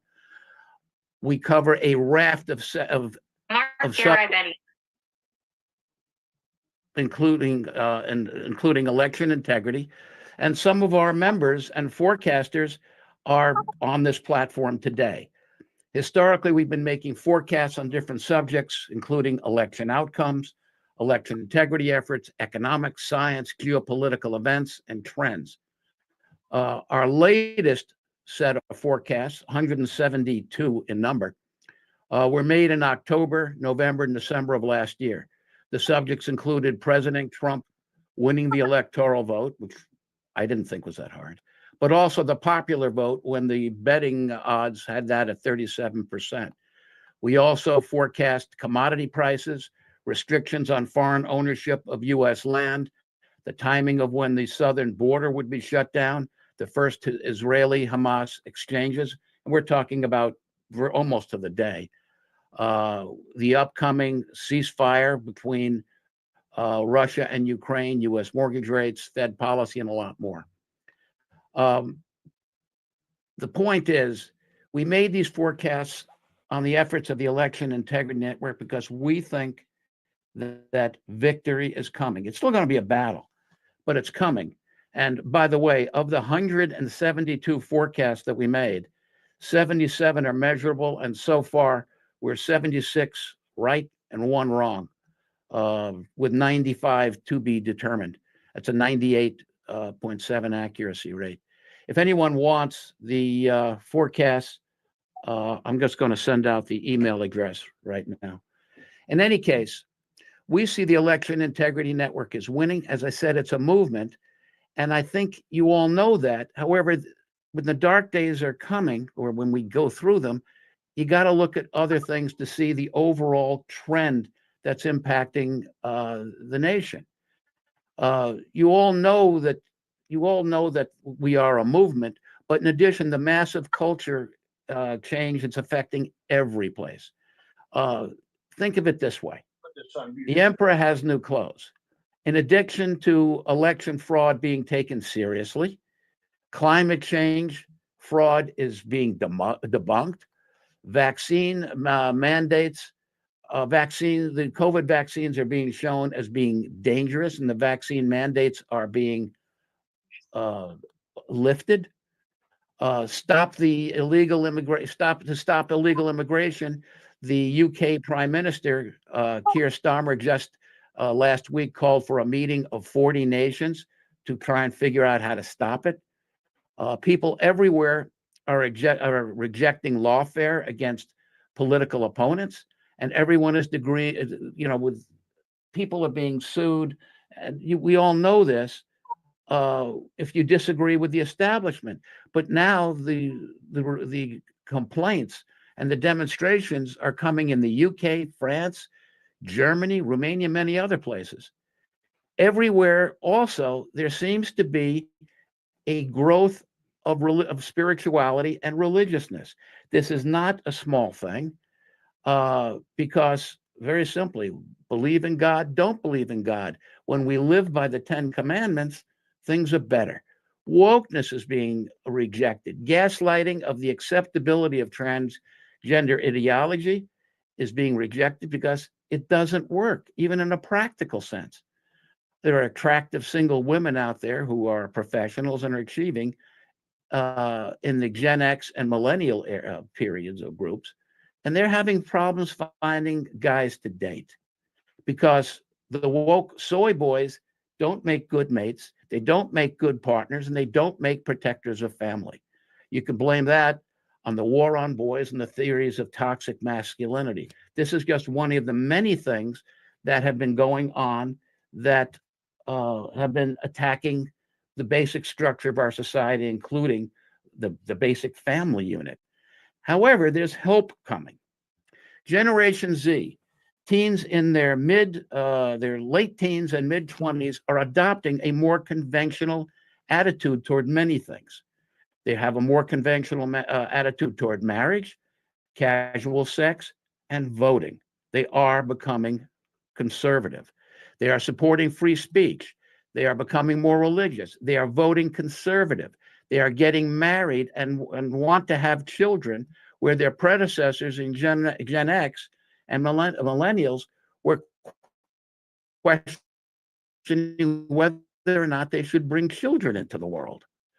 The bottom line for elections is this.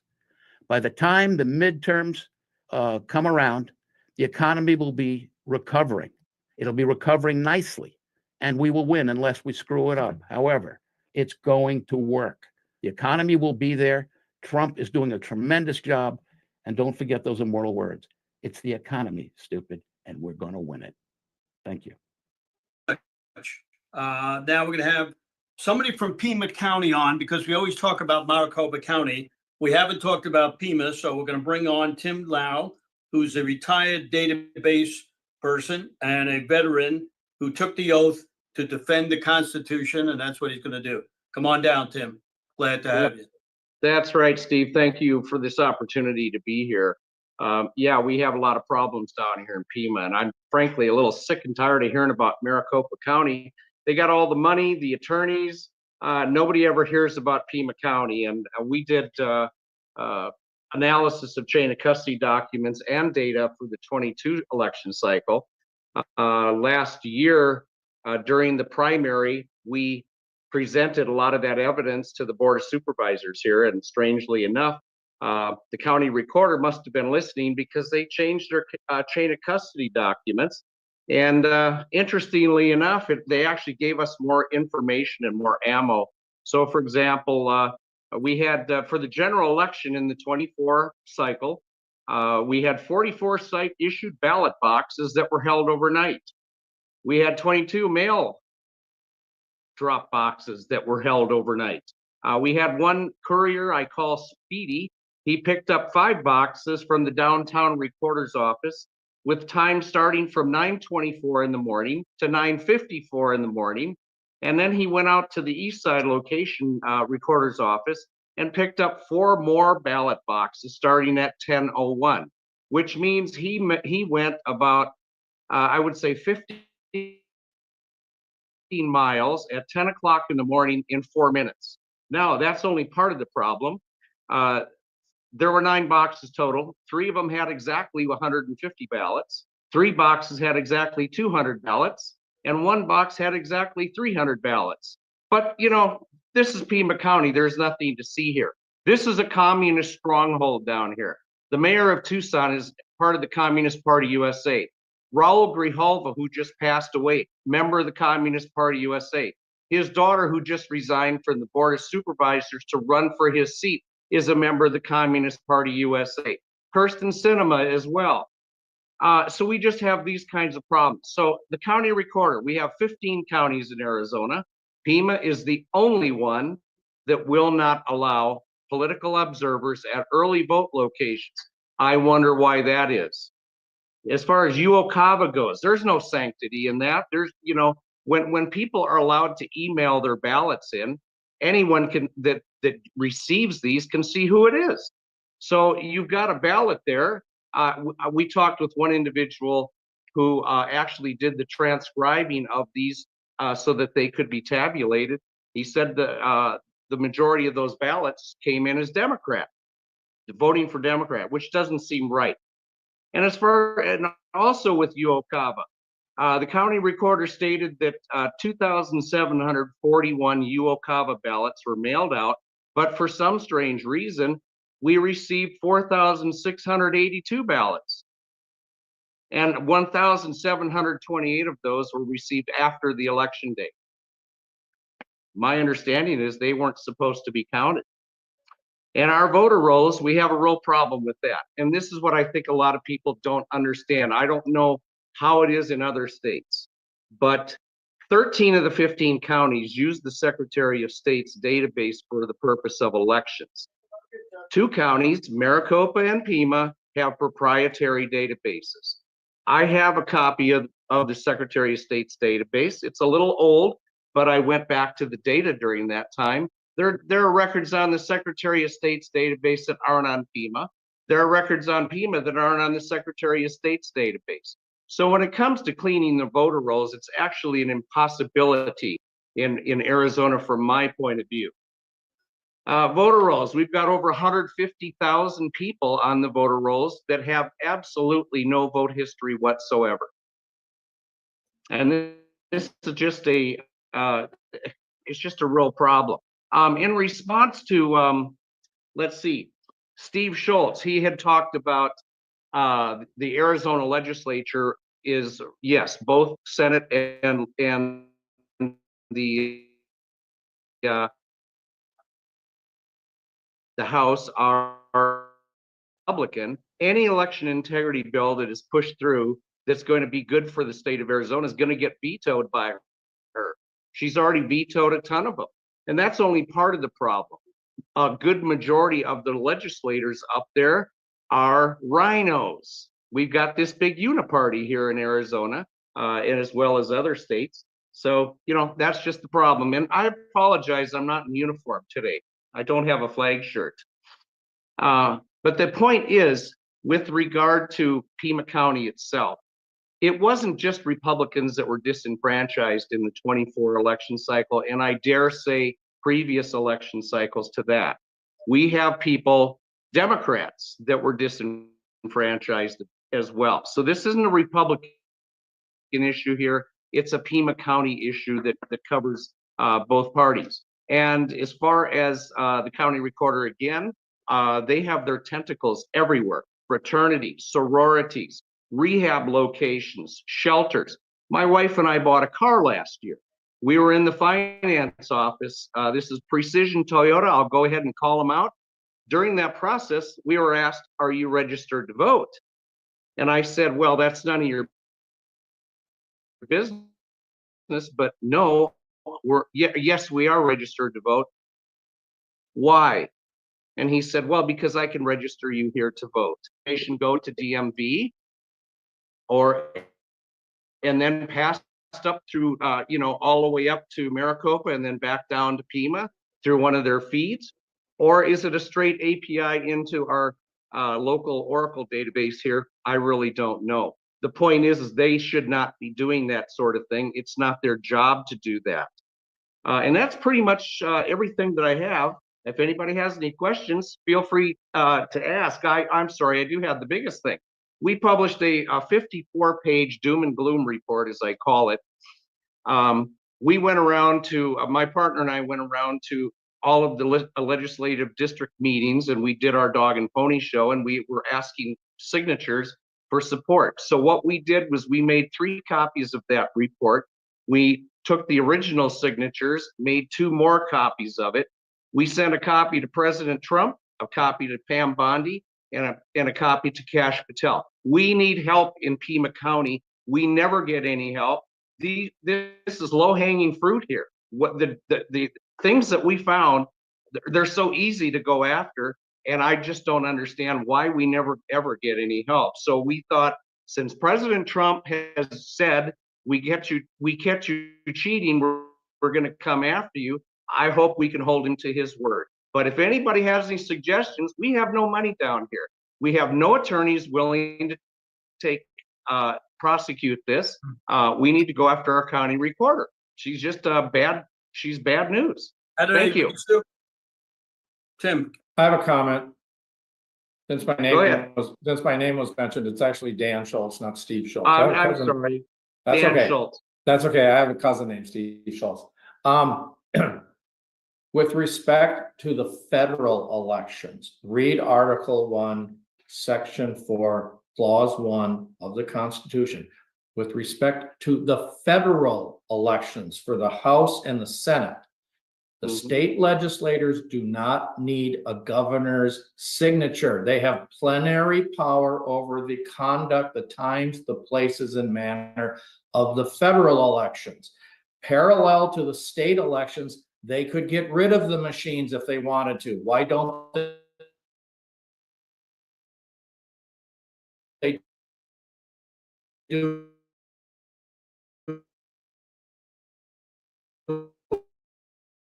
what of conservatives in Arizona? Thanks very much. Okay, Dan. Thanks. We got to move You're on. welcome. Thank you for having me. Yeah, put retired Air Force. Will do. Thank you.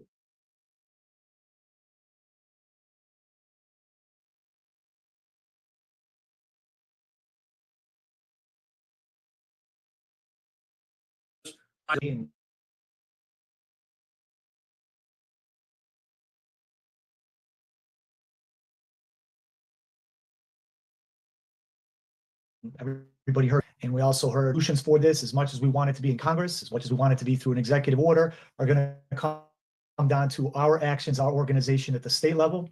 To that end, I've been involved for the last 2 years in Ohio Central Committee, for example, this executive order, or even driving concerned citizen letters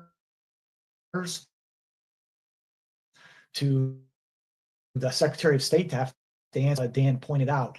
And no matter what you think or do, you have to certainly feel the temperature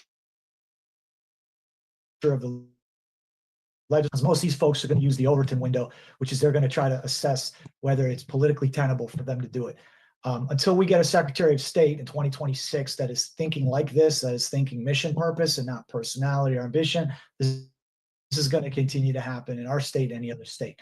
So what we're looking at, just to set the threat landscape, because I am an intel officer, you have 20 years of inattentiveness, lack of public regard for security controls of those voting machines. You can, and we did attempt to put legislation that would have created a critical infrastructure standard. That is a approach, and I'm happy to share any of that with others who would be in the position to actually advocate for that, legislatively speaking.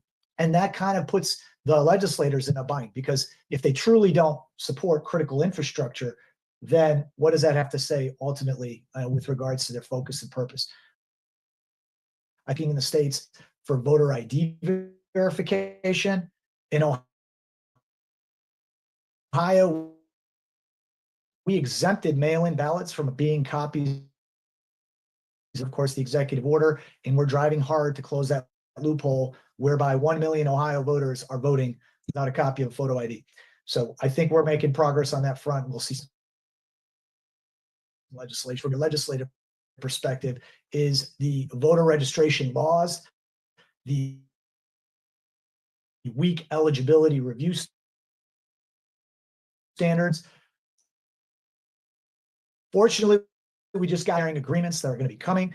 There's going to be a push for the first time. We're going from a combative federal government to a cooperative federal government at the state level. And that's going to offer opportunities. So where we're trying to capitalize on that in Ohio is we're trying to pay nation systems access, which is equivalent to what our state election official has. I know earlier they talked about decentralizing election operations. Well, we're trying to keep it in that way. For counties have the ability to verify for eligibility.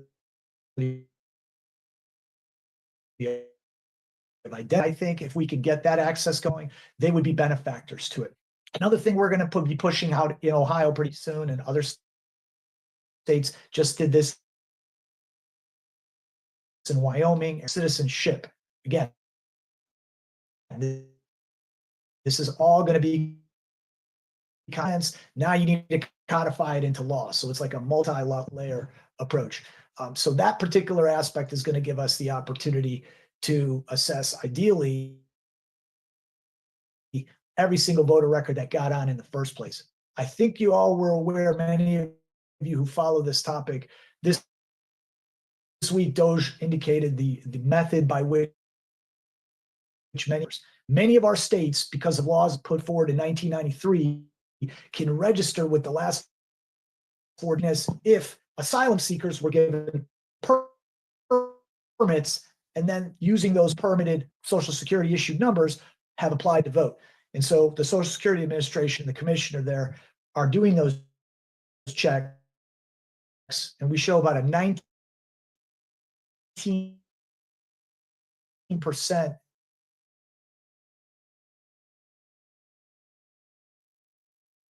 2024 under a program of them came to the loophole. So ultimately, as we put this all together, you've just got to get a sense, going through a lot of information there. As much as everybody says, let's get to no early voting, same day voting, no excuse, no mail-in ballots whatsoever, there is no uniform leap here that's going to happen realistically. You have to assess exactly.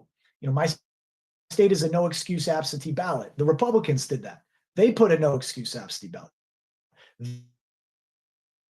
They put online registration that doesn't require identity proofing. right? So go online, register somebody in Ohio, and then what'll happen ultimately is if the information matches correctly to a Bureau of Motor Vehicles, they're in.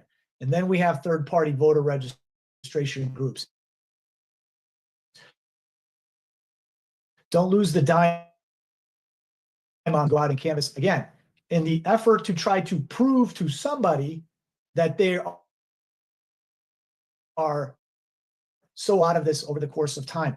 What I'm trying to do and what answers that equation. We're trying to say, if you want voter convenience and accessible, you need the ability to first verify effectively for eligibility, and you need the appropriate security controls. And when you have that, trying to do is we're trying to rebalance the two sides of the coin here, which is what I think election integrity is about. You have to see it, the full spectrum. That's what they taught us in the military. You have to see the landscape of it all. So Congress, of course, has 3 legislative bills. Got the SAVE Act, which will eventually be voted on, which will enhance proof of citizenship and verification, which will afford the states more of an opportunity to talk about, from Arkansas, talk about the Make Elections Secure Act again. I would say that one is pushing for less mail-in ballots, same day, and restore. So something more traditional, what we experienced prior to 2000. And then you have one that was released today from the chairman of the Election Integrity Committee in Congress, Claudia Tenney, and in Arizona's Abe Hamadeh, which is HR 2499. And what they've done today with that issuance of the aspect of the president's executive order 14248. So what you're seeing is essentially now 3 congressional bills experiencing momentum on here in Ohio is when you reference those points, when you show that there is this much activity happening nationally, and you find the right legislators, you build an electionization and a resolution to get out on record, and you use that momentum to drive the next point and the next point. And every step of the way, you have content, you have substance, you have evidence-based information for these people who don't follow it, who don't enact it like we do. And I think in that sense, like Gary Meyers was saying, that's how we are changing little by little and moving this ball forward, is we are taking each and every step forward, which is changing the variables for these folks that want status quo. They don't want change. Nobody wants change in public office. They want to be able to say they're doing something, but they don't want to enact it because it's going to create a disturbance in the world that they reside in. And our job is to create a necessary disturbance that is going to get them to recognize and do the right thing. But they've got to fear that, I think, to some degree, as Dan was saying. So that's my presentation. Those are some ideas. As much as we want to lead forward, just put this in context. It's taken 20 years for us to devolve into this current state of losing confidence in many ways and honesty of our election systems. And if we can stick together year after year and chip away at this at each and every state level and fight through it and bring more people on our team, we will prevail in the truest fashions of the American constitutional republic. So that's all I have today. Thank you very much, Marcell. Raj, can you give me the screen? Stand by.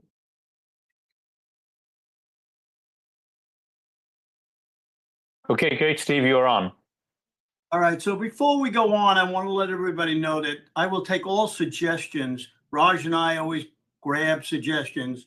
And if anybody has a suggestion, I'm going to put my email up, stern1054@gmail.com. My phone number, that's my office number. Or you can go to flagshirt.com to contact us. The important thing is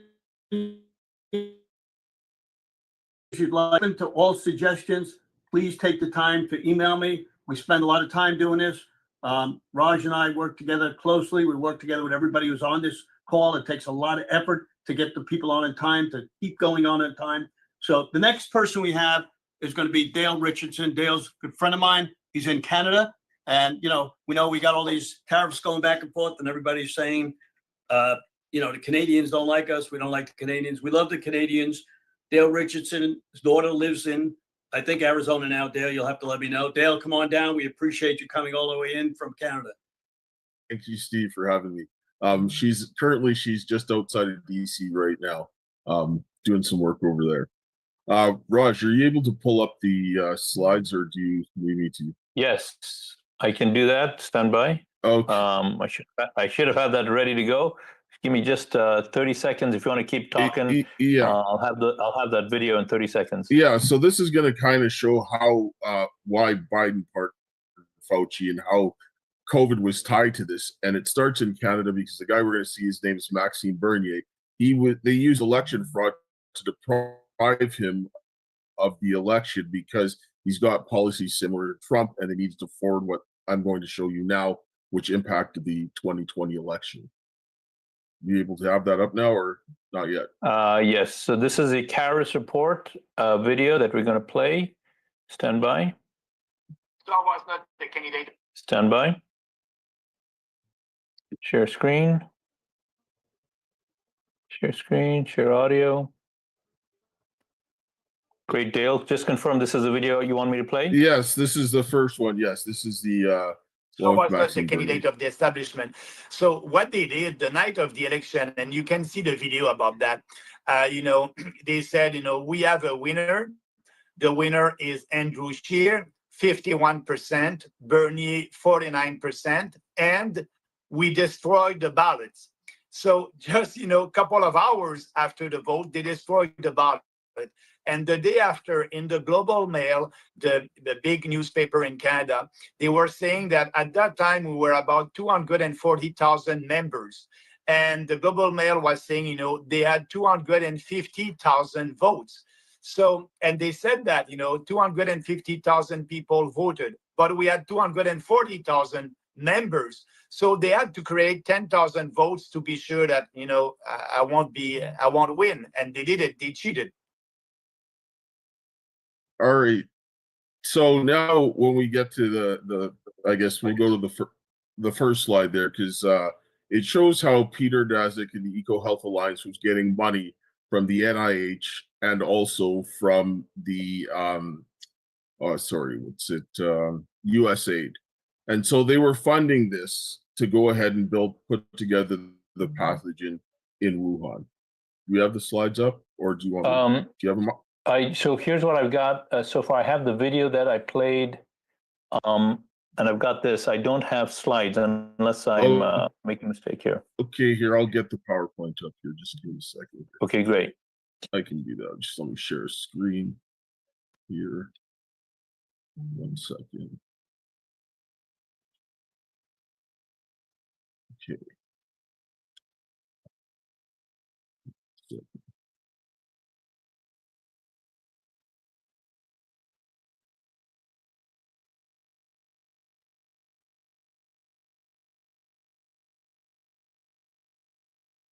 Okay. I can see your screen. I can see your screen. C19 election fraud. Go ahead. All right. So this next slide here, this is showing what I was talking about with the EcoHealth Alliance and the USAID and how they were funded to the Wuhan Institute of Virology. What people don't realize is that here in Canada, we had a Chinese scientist that was connected to the Chinese army and so forth here at the Winnipeg Biolab, and they were taking level 4 pathogens, like Nipah virus was one of them, they were sending over to Wuhan. And through the documentation that they had in parliamentary hearings here in Canada, and also with the Canadian Security Intelligence Service, they showed that she did have connections to the Wuhan Institute of Virology and so forth, and that was working with mRNA technology. And this was done at the same time that they were doing this over there in Wuhan. And so then eventually, both the CDC and the WHO knew the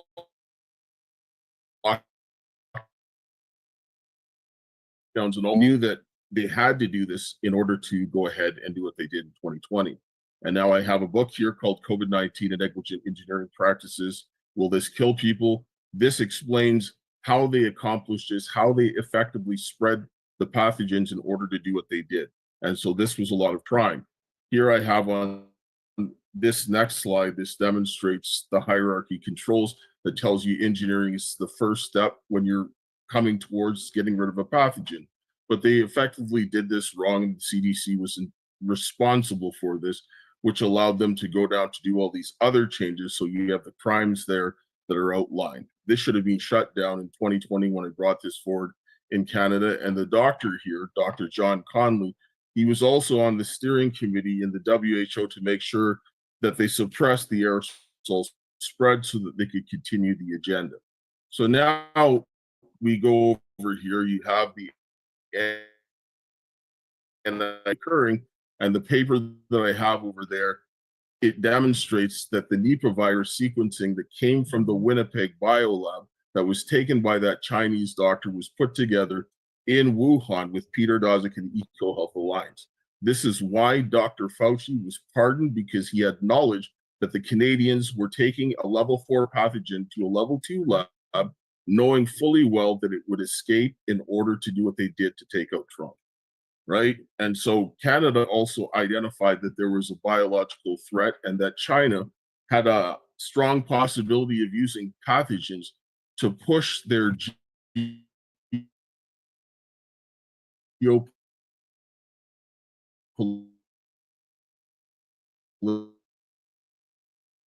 agenda, which is exactly the United States as well. CSIS, the Canadian Security Intelligence Service, identified that Canada was a high priority target for foreign interference because of its relationship to the United States. And Canada is heavily controlled by China. It's common knowledge that there are MPs right now in the House of Commons in Canada that are under Chinese control, but they won't do anything about it. And this is one of the reasons why, because they needed to conceal what was going on to help to create the circumstances for the election fraud. Canada actually also mentions that the 2020 election was a source of where there could be potential Chinese interference. So we were well aware of this and said nothing, did not share it with anybody, and it's supposed to be allies. Now we have this documentation that demonstrates that the Democratic Party are tied to the biological weapons program. And I have this further on. If you go to follow me at DGS Richardson on X, you'll be able to see some of the threads. I actually talked about this with John Goodman in a podcast a couple of weeks ago, where I outlined this and how this is tied together. And then finally, the NIH puts out a paper that talks about the changes that were made to the elections as a result of COVID. The same COVID that they funded to be released with Peter Daszak and the Eco Health Alliance with the help of the Chinese, which is 100% treasonous activity. And then they go ahead, and this last chart will demonstrate right here all of the different changes. They called it election flexibility, but you can see on this chart here, all of these changes that were made as a result of that COVID were done off the backs of treasonous activity.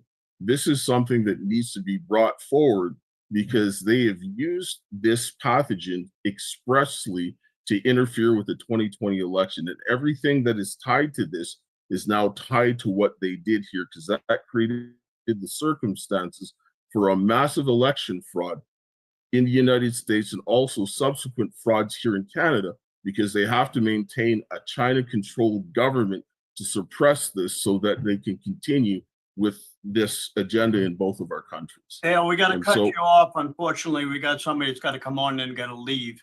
So, okay. Yeah, I'm sorry. We'll get you on again next time. Raj, you want to talk before Joe comes on? He's got to leave by 4:05. Go ahead, Raj.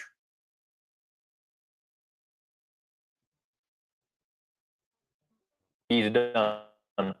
Joe, thanks for being here. Please go ahead and unmute. And you're up, Joe. While Joe, oh, there we go. All right, go ahead, Joe. And if you could stop the share screen, Dale Richardson.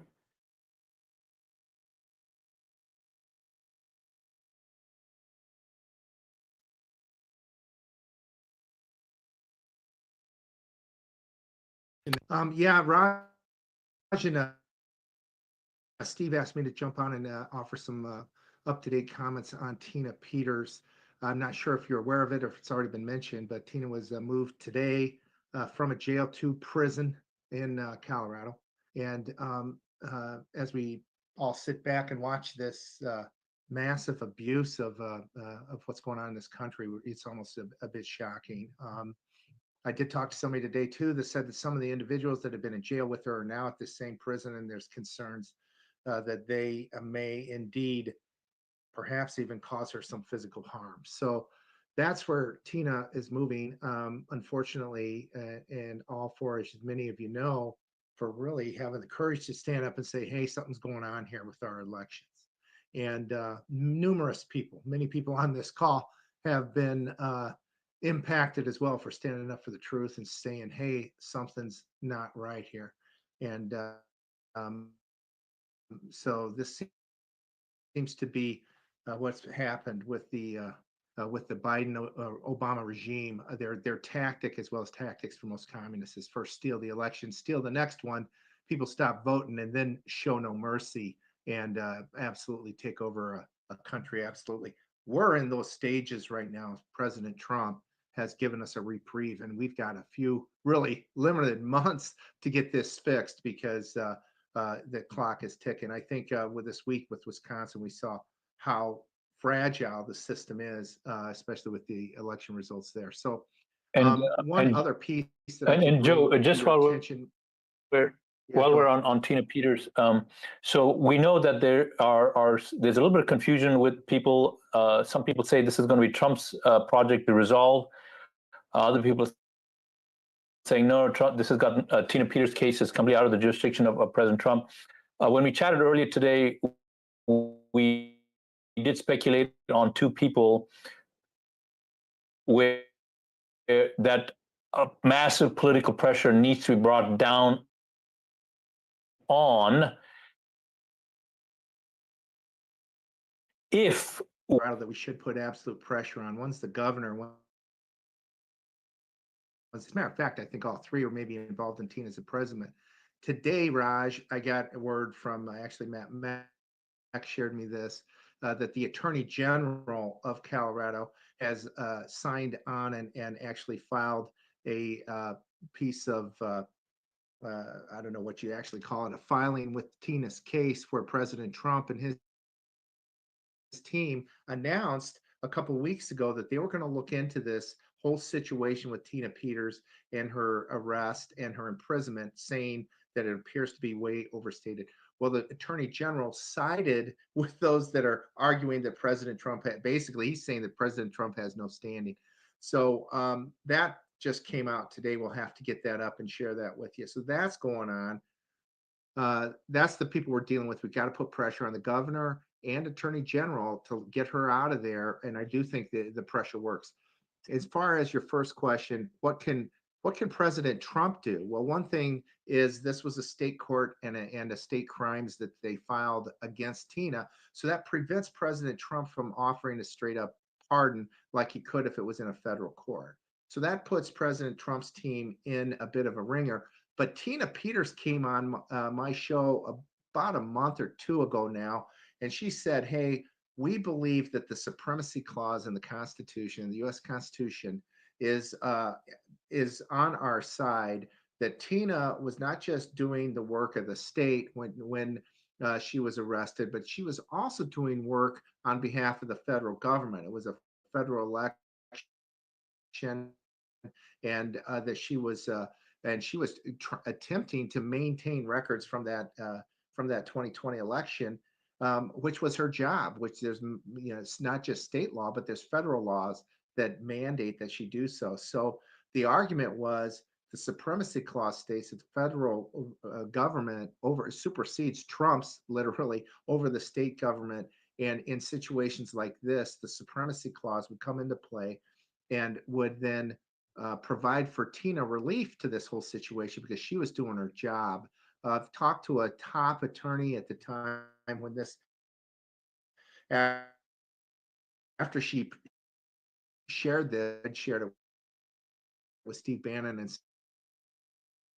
some others, and be pursuing documents with Tina's case, and suggest that this is something that needs to be considered, not just the fact that this whole situation, like President Trump has already filed in his team, saying that it wasn't right, that it was beyond mean-spirited, it was an attack on Tina Peters, maybe on the American people, but that in addition to that, there's grounds that the supremacy clause, she was doing her job, and that would supersede any of this, and hopefully that too could get her out of prison.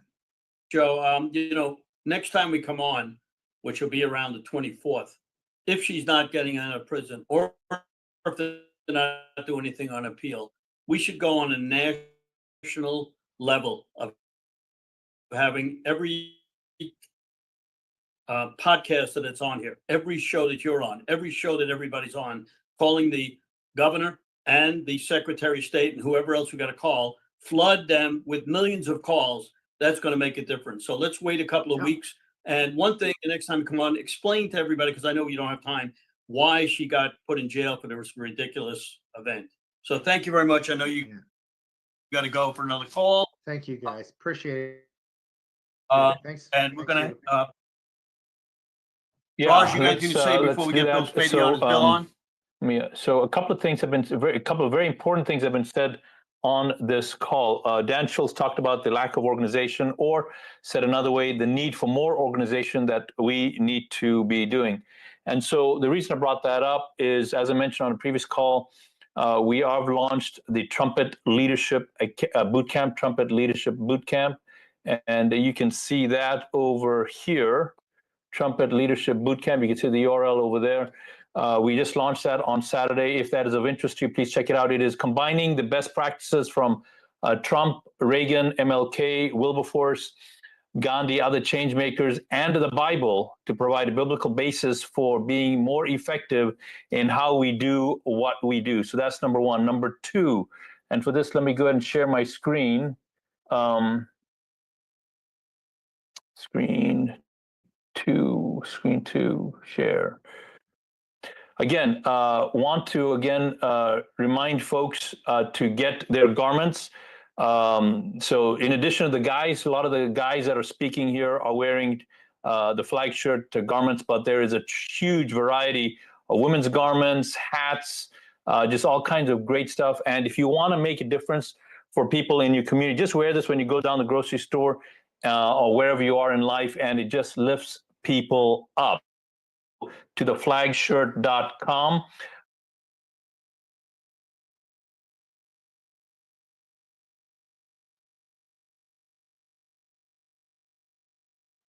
Many shirts that they have from the flag shirt. So whatever you're doing, please wear these garments, get them from the flag shirt, and that helps us put these events together. It takes a ton of resources, time to put this events together.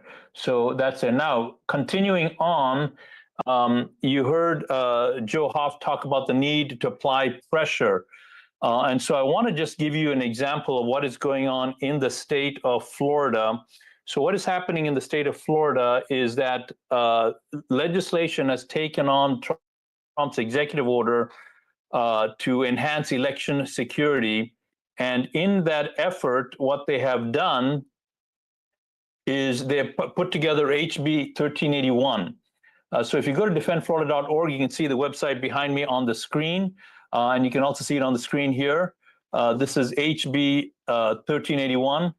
And this may be happening in your state, but for those people that are here, I want to talk about two things. One, here's Trump's president's executive order. I don't have time to go through this. You can do that when you go to defendflorida.org.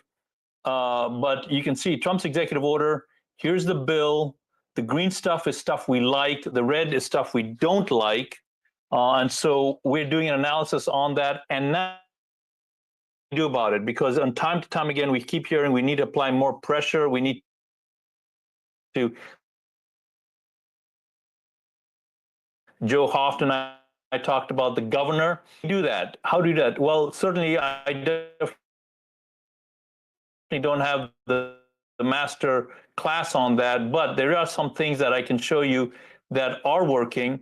And so what we did is we did on this matter here, HB 1381, on this particular matter here, we did a town hall completely run by volunteers and with the help of Steve Stern, the Caris Project, Cliff Gephardt, influencers and speakers, we were able to actually exert some pressure. And I want to show you what this looks like, because for those of you that are incensed and outraged by the treatment of Tina Peters for looking out for the rest of us, here is an action that I would like you to take. Go to the There we go.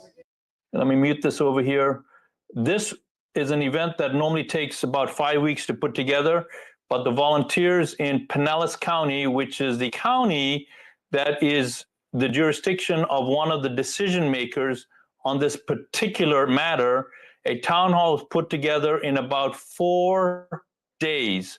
And on that town, I'm going to play a few seconds of what happened in the town hall, because whatever you're doing, if you're on this call, it's probably righteous, it's probably right, it's probably important.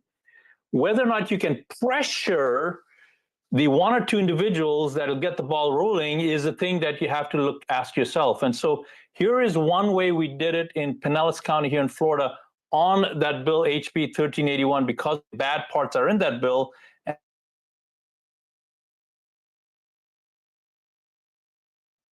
It froze up, Raj. The fraud, dollars of fraud is being put in the sunlight. Why then is Representative Linda Cheney blocking all of that and instead putting a bill forward that removes surveillance, removes photographs, removes human intervention in audits? Why is she doing that? She's being told to, and she's not listening to her constituents. She's listening to her puppet master. There you go. Someone is saying here that Representative Linda Cheney is acting what she's being told to do by special interests, and she's not listening to her constituents. I'm just relaying to you what the people are saying. Wow, that's harsh. Well, someone is saying she's part of the election fraud mafia. This is what Floridians are thinking. This is what Floridians are saying. Prove us wrong. Prove us wrong. People are saying, Rep. Cheney, why won't you support Trump's election executive order? No alternatives to birth certificates. No birth certificates, no license. Oh, hello. Did you touch that? Yeah. So with the help of the streaming partners, this word got out on Sunday last week. 24 hours later, the bill was gutted and rewritten with 2 important concessions given. The Senate bill was killed and appears to be still dead. We're not saying that the effort you just saw on video is the sole agent to make that change, but what I am saying and advocating to you that are on this call is that's the level that you have to get to. You have to become a massive thorn in their side, and you do that by making massive amounts of noise. That's one way to do that. So if that's of interest to you, please definitely go to trumpetleadershipbootcamp.com to figure out how you can do that in your location. And again, like Steve just mentioned, this injustice being done to Tina Peters, it affects all of us. I know we care about it. That's why so many organizations have done a lot of work on it. You may or may not be interested in the election integrity stuff happening in Florida, but I know that you are deeply affected by what's happening to Tina Peters. This is a type of widespread action that needs to take place regarding the governor, the attorney general in Colorado, and maybe then the ball can move forward. So with that said, I'm going to reel my time back to the next speaker, who is Bill Spades. Let me bring Bill. Spadea, he's a media personality, and he's running for the governor of New Jersey. And I don't support a lot of people, but I know Bill for a long time. I was up in New Jersey speaking. I was on his radio show. He's a real man, real guy in New Jersey that's got to take over from the Democrats. So, Bill, come on down. Opportunity, Raj. Thank you for letting me spend a couple of minutes with you guys. First of all, I hosted the show on New Jersey 101.5 Morning Drive. Had a show on Fox TV for 7 years. Last 10, I've been the number one host with more than 1 million people tuning in, and I have taken that incredible opportunity, and we launched a few years ago a group called the Common Sense Club. The idea of the Common Sense Club was to hold the Republicans accountable and to make sure that we could get involved in local races. And we got involved in hundreds of them and helped more than 400 local candidates win election in New Jersey, because it was the only way to fight back against the aggressive majority Democrats and the far left wing. 2 years of that, and that's success. I looked at the Republican Party and the opportunity with an open seat for governor in 2025. Turned out the Republican elite in the back room, all these guys that have been taking crumbs off the table of the Democrats for a couple of decades, we're going to nominate the same guy again. So my opponent in the Republican primary, Jack Ciattarelli, who supported licenses for illegals, which we know in New Jersey was a pathway to tens of thousands, if not hundreds of thousands of fraudulent votes, supported that.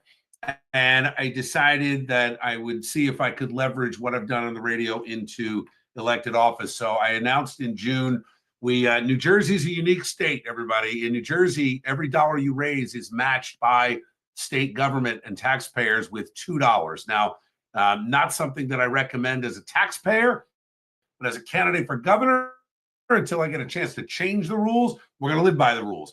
So I recently got endorsed by General Flynn. I was very honored and proud to get that endorsement. I'm endorsed by New Jersey Right to Life, National Right to Life, and I've had a great relationship with President Trump over the last few years. He's come on my show several times. We were with him at Bedminster, his golf course, a couple of weeks ago. My wife Jody and I were backstage with him when he came to Wildwood. So we have a very, very solid relationship. I don't know if he's going to get involved in the primary. We're of the mindset that we need to win this on the ground. We've raised a significant amount of money. We get our first 1.5 million check from the state on Friday. We'll get another 1.2 million next week, and we've just begun to fight. We've got 68 days until the primary. Now, on election integrity, we've looked at this. The governor in New Jersey has incredible powers, and it's the most significant power of any executive in any state government across the country. So when I looked at the president's executive order, I believe the governor through a state team and get us where we can start asking for identification to vote. We should be voting in person. In New Jersey, we have early voting. That means people are voting a week before the election. The advantage to that is most Republicans want to vote in person, and it has actually increased our turnout because Republicans now have weekdays a week ahead of time that they can show up and vote in person. So we're going to see how that plays out. But one thing that I proposed two things for when we win this. The first thing is I'm going to audit the chain of custody with all of our county clerks, all 21 county clerks. I want to know what their chain of custody is with these mail-in ballots. Number two, in addition to that, we're going to hopefully eliminate the automatic mail-in ballot system that we have now, where you can just request it for any reason, and you then are registered for indefinitely to receive a mail-in ballot. What I want to do is go back to absentee ballots. You know, when I was a first-time voter, we had to make an excuse. We had to show why we were not going to be in the state in order to vote by mail. So we're going to bring that back. But here's the key thing that I've made a big part of our campaign, and that is I want a re-registration of all voters. Registration is not the problem. The problem is that we have thousands and thousands. They just cleaned up about 200,000 voters that got thrown out. I want to require everyone to re-register. And I think like a driver's license, you should have to re-register every 5 years. And that will clean up dead people. That will clean up folks that are registered in multiple places. My wife, Jody, and I, we got the last election, we got 5 ballots mailed to my house, 2 of which we knew were dead people. So it's rampant. It's a problem. I'm running against a guy that decided not to challenge any of the votes in the 2021 election. And just to give you a perspective in New Jersey, this is going to be the bellwether for the rest of the country and how we're going to do in 2026. So I'm here conservative in the race. I've got 2 other opponents, we really have 4, but 2 of them haven't raised any money, so they're not relevant. One is a solid anti-Trump liberal senator from North Jersey. The other is the guy that's now been running for 9 years, and he has spent more than $25 million over that 9 years. This is his third run. He has spent $3 million in the past 6 months attacking me, and it's not sticking. We're in a close race. We're going to go in the field with a poll at the end of this week, and we're hoping that it will be a very close single-digit race coming into next week, and we'll have several million to spend on the air and in digital advertising over to look at New Jersey. Trump almost won the state, 5.5 points. He would have won it. We know with 900,000 illegals, we know with a lack of race, we think the fraud was about 3%. But when given the chance, my opponent, Jack Ciattarelli, in 2021, after he lost to Murphy, declined to challenge any votes. Declined to challenge any. So we took the election integrity fight, Act 1 in particular, this guy, Mario Kranjik, to say, we're going to prove the point. Democrats signing their ballot petitions, dead people signing the ballot petitions, people that were not registered to vote. The judge was incredibly liberal and let him stay on the ballot anyway, in our opinion, in violation of the law, but it doesn't matter. We proved the point that the establishment backroom Republicans are as bad, in my opinion, as the Democrats. So we're in a great position to win, mainly because in 2021, when we had two elections in the country of note, Virginia and New Jersey, Youngkin won with almost identical polling numbers to New Jersey, and Murphy got 4 more years. One difference. In Virginia, 6 out of 10 voters turned out to vote. In New Jersey, 6 out of 10 stayed home. So our grassroots organization and our organizations, I had to step away in order to be a qualified candidate, but the Common Sense Club, Common Sense New Jersey, Elect Common Sense was the average donation. So there is a groundswell. No one has a ground game that matches ours.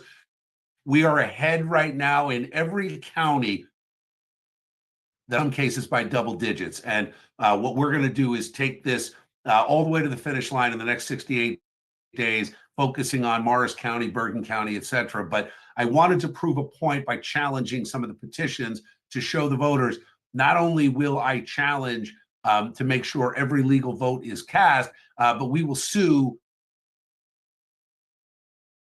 when this is done.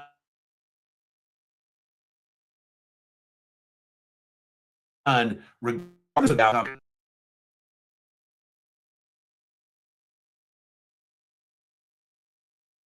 Winning, this critical nature there is in New Jersey. We have a policy called 5756, which allows a child to decide they are a different gender and use the opposite sex bathroom, qualify for the locker rooms, get on the sports teams. If a teacher or administrator tells the parents, they can lose their job. So where we won these school board races, in almost every case, about 35 now, have overturned that ridiculous and egregious affront to parental rights and child safety. On day 1 by executive order, but it's important to secure the local governments to prevent this from ever happening again. So that's a lot of information. Is just so you know, pro 2A, served in the Marine Corps, pro-life, pro-Trump. I am the common sense conservative in this race, and I believe we are poised to win this and defeat the Democrats in November. Bill, how do they reach you, or can they donate to you? Small, the maximum donation is $5,800, but we're happy to take $7 instead of buying that latte at Starbucks. Just put it on our website. It's spadeaforgovernor.com. That's SPADEA for FOR governor.com. Spadeaforgovernor.com. I hope to be in touch, and I'd love to come back on again and give you a progress report. So we have a lot of podcasters on here that are streaming this, as well as many Awesome. stations.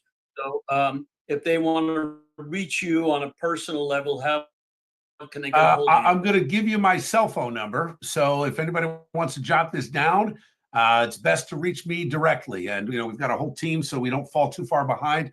908-403-1664. And it best, to be honest, if you would text me. Thank you for putting it in the chat, Melissa. 908-403-1664. Don't call first, text first, so I know who it is. And because my phone, as you can imagine, blows up, I'm the most you know, I think conversations and accessibility are critical to leadership. Thank you We very need to hear much, from the Bill. people. We really appreciate it. Thank you, Steve. Running it. We'll get you back on again. Thank you, That's guys. Appreciate everyone. Take care. Got it. All right. Our next person is Linda Payne, Election Integrity Project. Kelly, to have her back in if she's on. Is she on? I am. Thank you for having me. You're quite welcome.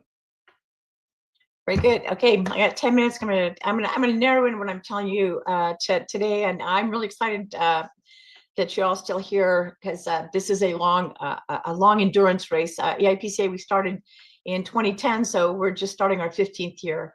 But our focus this year is regarding a research that we did of doing an audit of the 2022 certified election in California. And we wanted to see if anything changed with California's election laws. There's just a lot of moving parts, a lot of shenanigans. And we know that in 2024, we were anticipating that there were going to be flip seats as usual.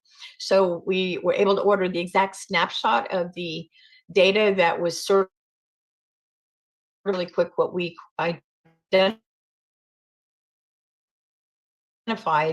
is after the 2022 election was certified and sent in, when we ordered, now we all know this is illegal. The thought that we had is why didn't someone catch it at the federal level, and who's even looking at it at the federal level? But the numbers look like this. Bottom line, there were a double and triple voting was 22,000. LA County alone had 49,777 votes that were rejected and counted, double and triple people who voted with the same exact ID number, double and triple. The bottom line between, if you take out all the ballots that were added and the ballots that were taken away, and those ballots, if they belong to legitimate voters, were disenfranchised because they lost their ballot. Bottom line, we sent a letter to the Secretary of State on September 7th asking very specific questions about the data. We gave her of course, they ignored us. LA County, we also asked specifically how in the world did they change numbers after certification. Because they ignored us, we asked our attorneys with Advocates for Faith and Freedom to get involved and challenge their unwillingness to even talk to us. In California, there's an election code 2300 that allows citizens to ask questions and receive answers, and they have to answer. And if they can't answer, they have to direct us to someone who can. So because they refused to answer, our attorneys filed a peremptory writ of mandate, letting them know that we're not going to sue them, that just answer the questions. By the way, our open letter to the Secretary of State is on our website, eip-ca.com. You can see the press release we sent out, letting people know that we were challenging this act that they took to change the numbers after certification. And in that letter, there are where we give you those numbers. As of that time, that first peremptory writ, we cited in that writ all of the counties that made changes after certification. And that meant all of the counties in the state of California, except Little Modoc County, changed the numbers after certification, with LA County being the largest. In communicating with the smaller counties, our attorneys met with their attorneys, and they agreed to make changes in their procedures to ensure that that didn't happen in 2024. But LA County refused to talk with our attorneys, and so did the Secretary of State. So we amended the writ to let the smaller counties off the hook with the understanding they would make changes. and we continued with this the writ with LA County and Secretary of State. So right now, they have another week or two to either answer the questions. They still haven't. Those questions are on the website. If they don't, then our attorneys are taking the next step in filing an actual lawsuit. I'm not a lawyer, so I don't know all the thinkings that they're putting into it, but it does appear that there is criminal action potentially, because we know that congressional seats were secured by the elections in 2022, and we do know from our work of the voter rolls that the seats that were flipped would have been Republicans, and the seats that were seated were Democrat. We're a nonpartisan organization, but the facts are the facts, and so we're continuing to challenge that. We'll take it aside to go as deep and wide as they can, go to the highest level of governance, if it's the president, to challenge the 2022 questions as to who is sitting in Congress, because ballots were added after certification. Anyway, we're doing that. We're also continuing we're putting together a memo actually for Congress. We'd like to make some recommendations from California. Most of the country thinks that Californians voted to destroy themselves, and I continue to tell everyone that is the furthest thing from the truth. Californians are fierce. Our team is 20,000 observers. We've trained 20,000 observers since we started in 2010, who've observed 40 out of 58 counties, election after election after election. And so we can prove that these laws in California, which are being implemented in all of your states, that they are unconstitutional because they create a system that can be manipulated. So I know I don't have too much more time. I think I have 2 more minutes. And so I don't know if there's any questions or I can open it up to questions if someone has a question. If you could put your contact information again on chat. And as we begin to wrap up, a couple of very important, and that is, again, I know you're probably going to get tired of hearing this, but I do want to ask you to go to this website here, the flagshirt.com. You can see that flagshirt.com, because your purchases there actually do make a difference for having this event take place. There's so many people that have to be paid to do work, a lot of expenses. So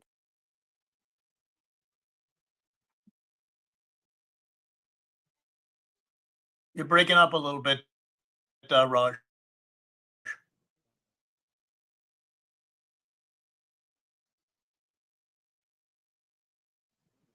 Can they hear me, Raj? We may have lost the video. Can somebody raise their hand? Linda, can you raise? Okay, so we can't hear Raj. He's breaking in and out, but let me just go back. We have a lot of computers in our control room today, and we're looking at all the chat. And a lot of the chat, thanking Raj for everything he's doing. They're also saying communication is the most important thing. That's what I believe in. The reason we hold this is to communicate to all the people that are out there that don't get to listen or know what's going on in election integrity. And my email, let me know what you'd like to see or hear. We try to bring a variety of people on today. We think it's very important for the New Jersey governorship. Very important. We got to get a Republican in there. And I've only endorsed maybe 3 candidates in my life. One of them, of course, was President Trump. And I'm going to endorse Bill Spadea for governor. So, and again, if anybody wants to email me on sstern1050@gmail.com, I want your comments. You can call me at 954-318-6902. And I think, Raj, you can put your information up because you have a lot to offer. You don't always get a lot to speak because I take it over, but go ahead, Raj. It's all on yours, but you are. All right, good. How's the audio now, Steve? Is that better? 1, 2, 3, 4. All right, awesome. Great. All right, thank you, Steve. So back screen again here, the flagshirt.com, the flagshirt.com. Go to the flagshirt.com. If you are here and you're watching this on the live stream,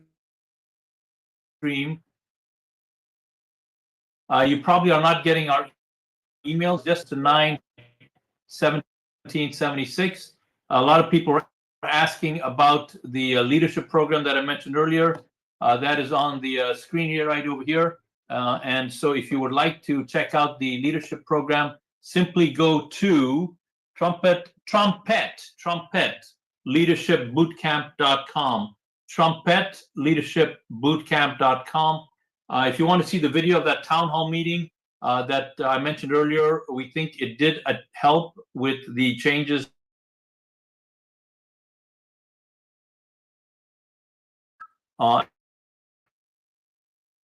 And we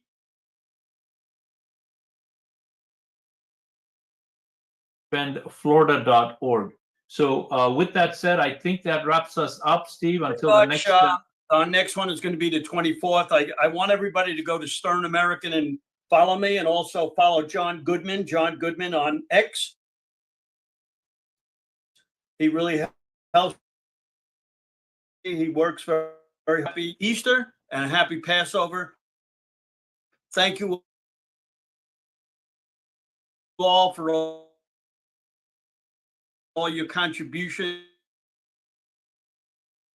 All you're calling them. Sometimes they get called out and they can't come on. We have an apology from Catherine Engelbrecht, who got laryngitis, and she said I couldn't talk if I wanted to, so she'll be on the next one. A lot of people asked me why she wasn't on. That's why. She emailed me about 6 this morning, said I can't talk. There's Rumble, Stern American. You can see everything we're doing. I'm glad to everybody. This is a great effort on the people of all our podcasters who make this happen, because Stern American started with 100 people. We got today, I think they said we got somewhere at 18,000.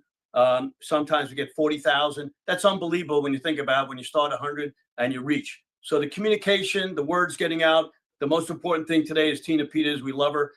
We are going to make an effort. I'm going to take a lot of time to do this and get on any program I can get on to get her released from prison. Thanks again to everybody, and happy holidays. Hey, one other thing, Steve, Dale, if Dale is still here, people are asking for Dale Richardson's contact info. Dale, if you're here, please repost that. I'm looking here. But yeah, you are here, Dale, so please put your contact information again on the chat. Thank you for that. Stern American, people are asking, how do you get the replays? As Steve just mentioned, I just want to say it again, click on the Rumble button, and you can see all the videos here.